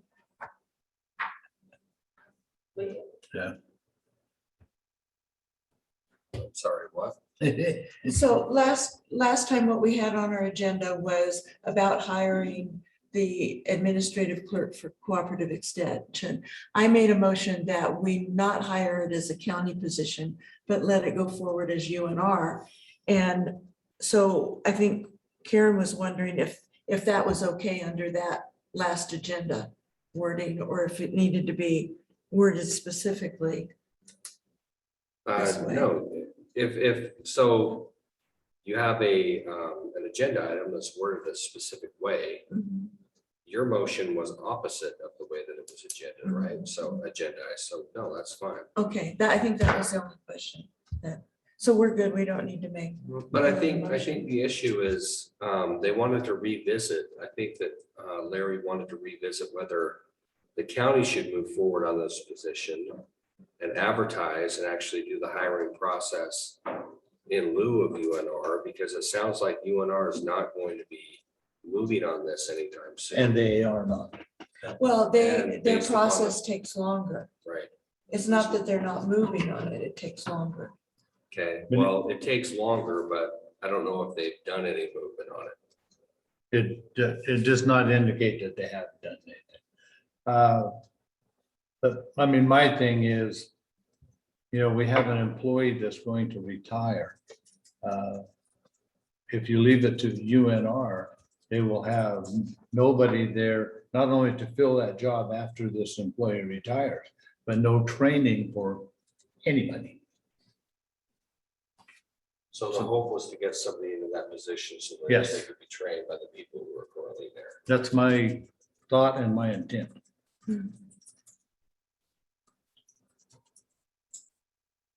Well, I don't know, I still feel it should go through UNR. And I don't know if it matters though. Why does it matter? because in my conversations with Holly Gatsky, who is the UNR person, it creates an issue with that person working for UNR and following, like in the COVID, they had to follow UNR's, or they did follow UNR's requirements and not necessarily the county's. So when we had people staying home, they stayed home. When UNR had people staying home, they stayed home when we didn't. And so it's a conflict there because, and I'm just giving that as one example. And then we also had an employee that no longer used the Pershing County email and said, I'm only using UNR's because I work for UNR. I see where there's a conflict there. And I don't want to put an employee in the position where they have to decide, well, who do I work for? Do I work for the county or do I follow UNR? And that's what I see as the problem. Has UNR delegated that to the county? Has UNR said, okay, county, we need to get somebody hired, so why don't you take care of it? They're going to be a UNR. I'm not in this correspondence. And they did not say that. Okay. Yeah, all they're saying is that yes, they will, put it out there and hire that employee. And then the pay stubs. Basically, what's gonna happen here is cooperative extension in Pershing County is gonna be null and void For a while. for a while. So the only reason the county gets involved in it is by statute, that we're required by statute to pay. For all intents and purposes, it's a state employee position. Yeah. So if they haven't delegated the authority, which I kind of thought that they were intimating that they were going to do that in the emails, but apparently they haven't. So I think the board just has to wait for UNR to do it. Yeah. I mean, I'm still working with Mr. Foster to not do his retirement or just based on his decision and why. That I have yet to win that argument. And see, that's another issue too. UNR requires that they have the immunizations for COVID. That's not another issue. That is. That is the issue, but the Yeah. county does not. So if it were a county employee, No, we're not saying it would be a county employee, Commissioner Shank. I No. think it's just the board was going to move on that, and get somebody hired on behalf of okay. Yeah. UNR, that's all. Yes. But UNR hasn't delegated that, so. No. I mean, there again, that's the way we would have an office that isn't going to close. We would have an office that would at least be manned and open. So much for red tape. Sean isn't on, right? Is he from Grass Valley Board? So if I could mention, I will attend the Grass Valley meeting at the end of the month, if that's okay with everyone. Okay.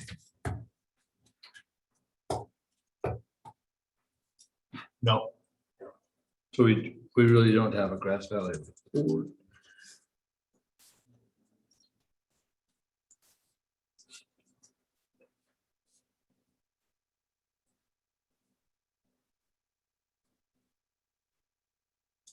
Liberty Field Airport, I really don't have anything to report other than something that I found very interesting. I was out there Monday morning. And I drive up to the gate, open the gate. I'm out there to test the gate and the gate's working fine. But here right in front of me is this big airplane. It's called a Caravan. It's a single engine Cessna that seats about 12 people. So you can maybe imagine how big this plane is. It's a big plane. And so anyway, and the doors are open. I see a guy out in the field setting up a tripod. And so on the top of this tripod is a dome. And of course, my curiosity is there. So what are you doing? So anyway, so I talked to this guy. There's two people in this plane, this multi-million-dollar airplane. And so what are you doing? Well, we're setting up a tripod or a pod. We're going to do a topo map, so a topographical map. I said, oh, that's good. Who are you doing this for? You're setting it up on airport property. His comment back was, I don't know who we're doing it for. Okay. So, and we talked more and more. This company is out of Texas that flew in here to do this topo map. And what they do is after they set it up, the tripod and the top, they actually get back in the airplane and fly and take in and get their height, elevations.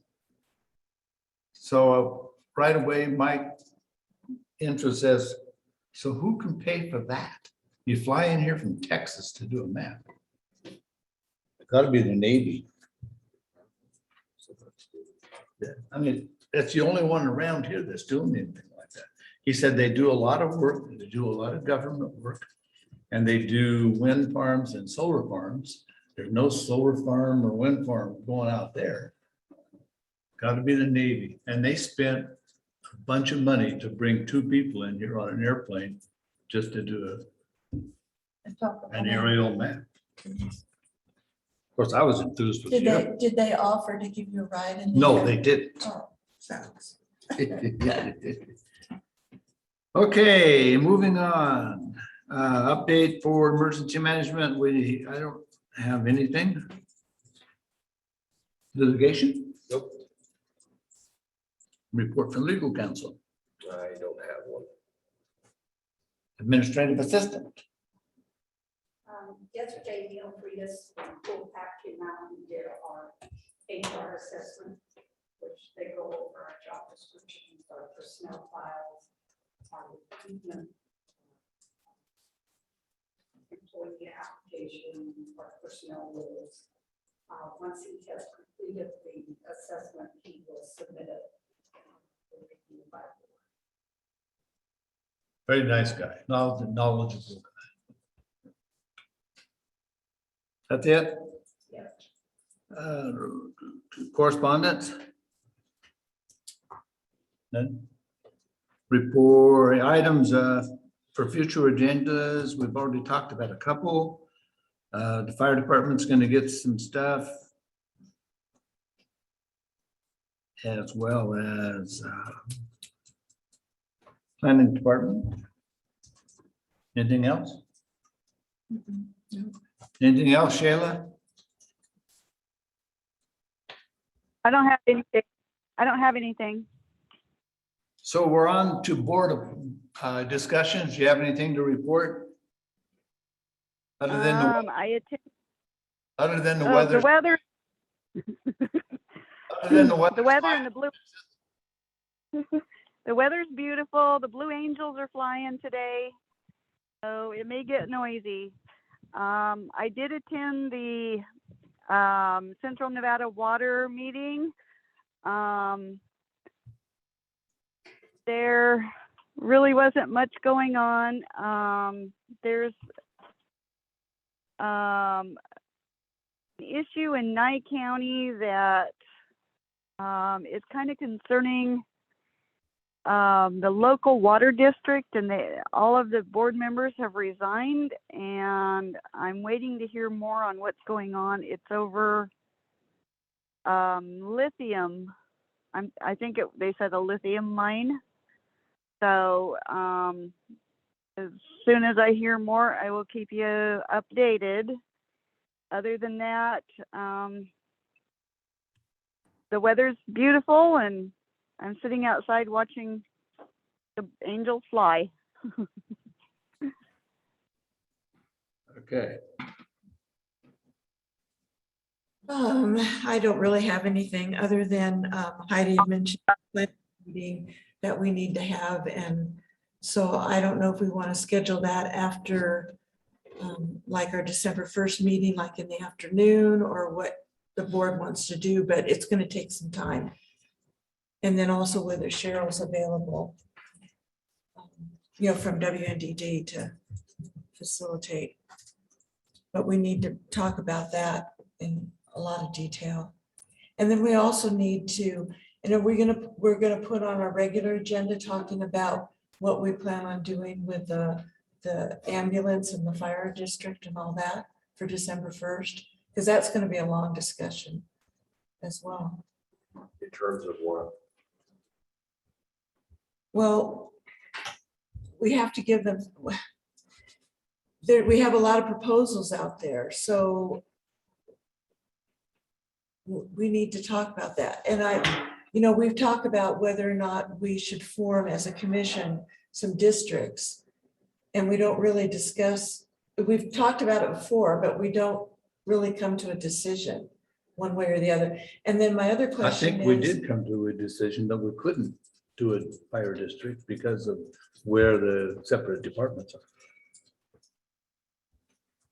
Sorry. no, Well, no, that's okay. I'll And then, answer it. and then the other thing is, do we want to put something on the ballot for the voters of whether they would support fire districts? And then what's that deadline? So I think that the board, or at least the committee, they didn't recommend a fire district to the commissioners because it was determined during the committee process that it just couldn't work. Okay. It wouldn't be economically viable. It couldn't pay for itself. So as far as putting that on the agenda, you can, but it wasn't recommended. Okay, so that's the one to the voters, but what about, It's not the one of the voters. You can do it two ways. You can do one to the voters, or you can have a commissioner initiated district. But the reason why it wasn't recommended is because it could not support itself. It wouldn't make enough money to support itself. We don't have tax money available. No, to do that, and I know the that. assessment to the taxpayers would have to be huge to support a budget. There are other things to look at. There are other assessments that could be created. For example, a senior center assessment or a library assessment, and that would take funding for those two areas off of the general fund. And that money could be diverted into EMS and firefighting. So there are those options that haven't been explored. And that could be discussed on the agenda, but as far as a district, Okay, it's kind of dead on arrival. Yeah. okay. And then, for, in terms of EMS and firefighting, I think that the board's moving forward on that. It's looking at hiring this position. It's looking at getting proposals from regional EMS providers. And I'm working on that. Banner Churchill sent me a template last week. And I'm working on it. It's like 80 pages and it needs to be pared down so that it matches Pershing County. But you have to recognize that I have no expertise and I have no knowledge whatsoever in this. So I'm trying to coordinate with people who do so that we can send them something that makes sense. And then, the other option is getting those services taken care of with the safer plan. Okay, thank you. Anyway, I have nothing else. Okay, now you.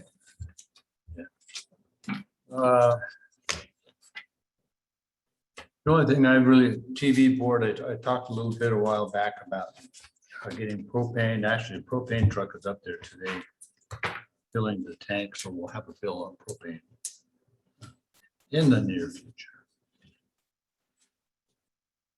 And that's all I have. I need you to read something.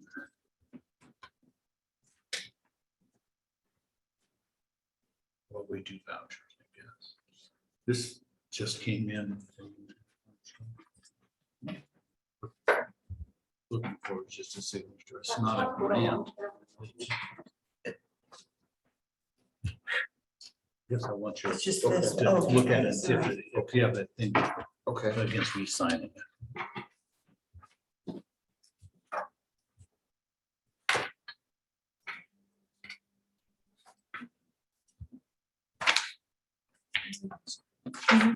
No, so I have an extra one. I guess.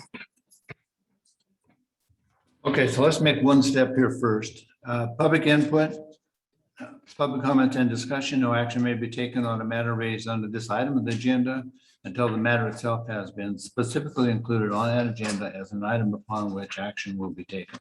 Public commentary will generally be limited to 3 minutes per person. Any public comments? Anybody on Zoom, Justin?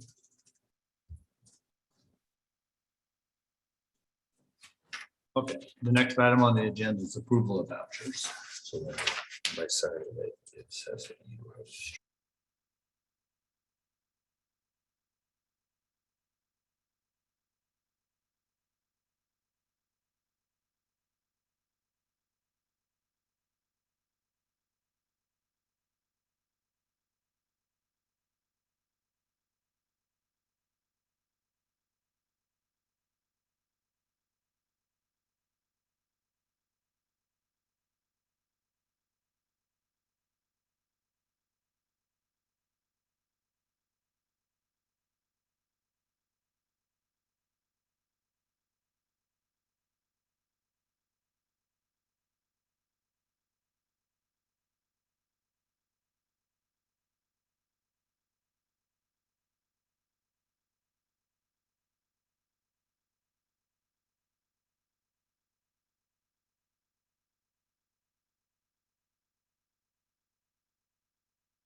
So I will make a motion that we approve all the vouchers with the exception of number 521 to BSL.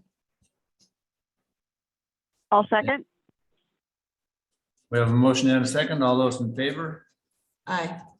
Motion passed. I will make a motion that we approve voucher number 521.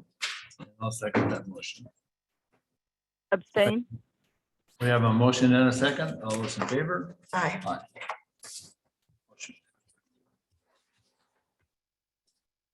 Unless I missed something, we've gone through our regular order of business and this meeting is adjourned.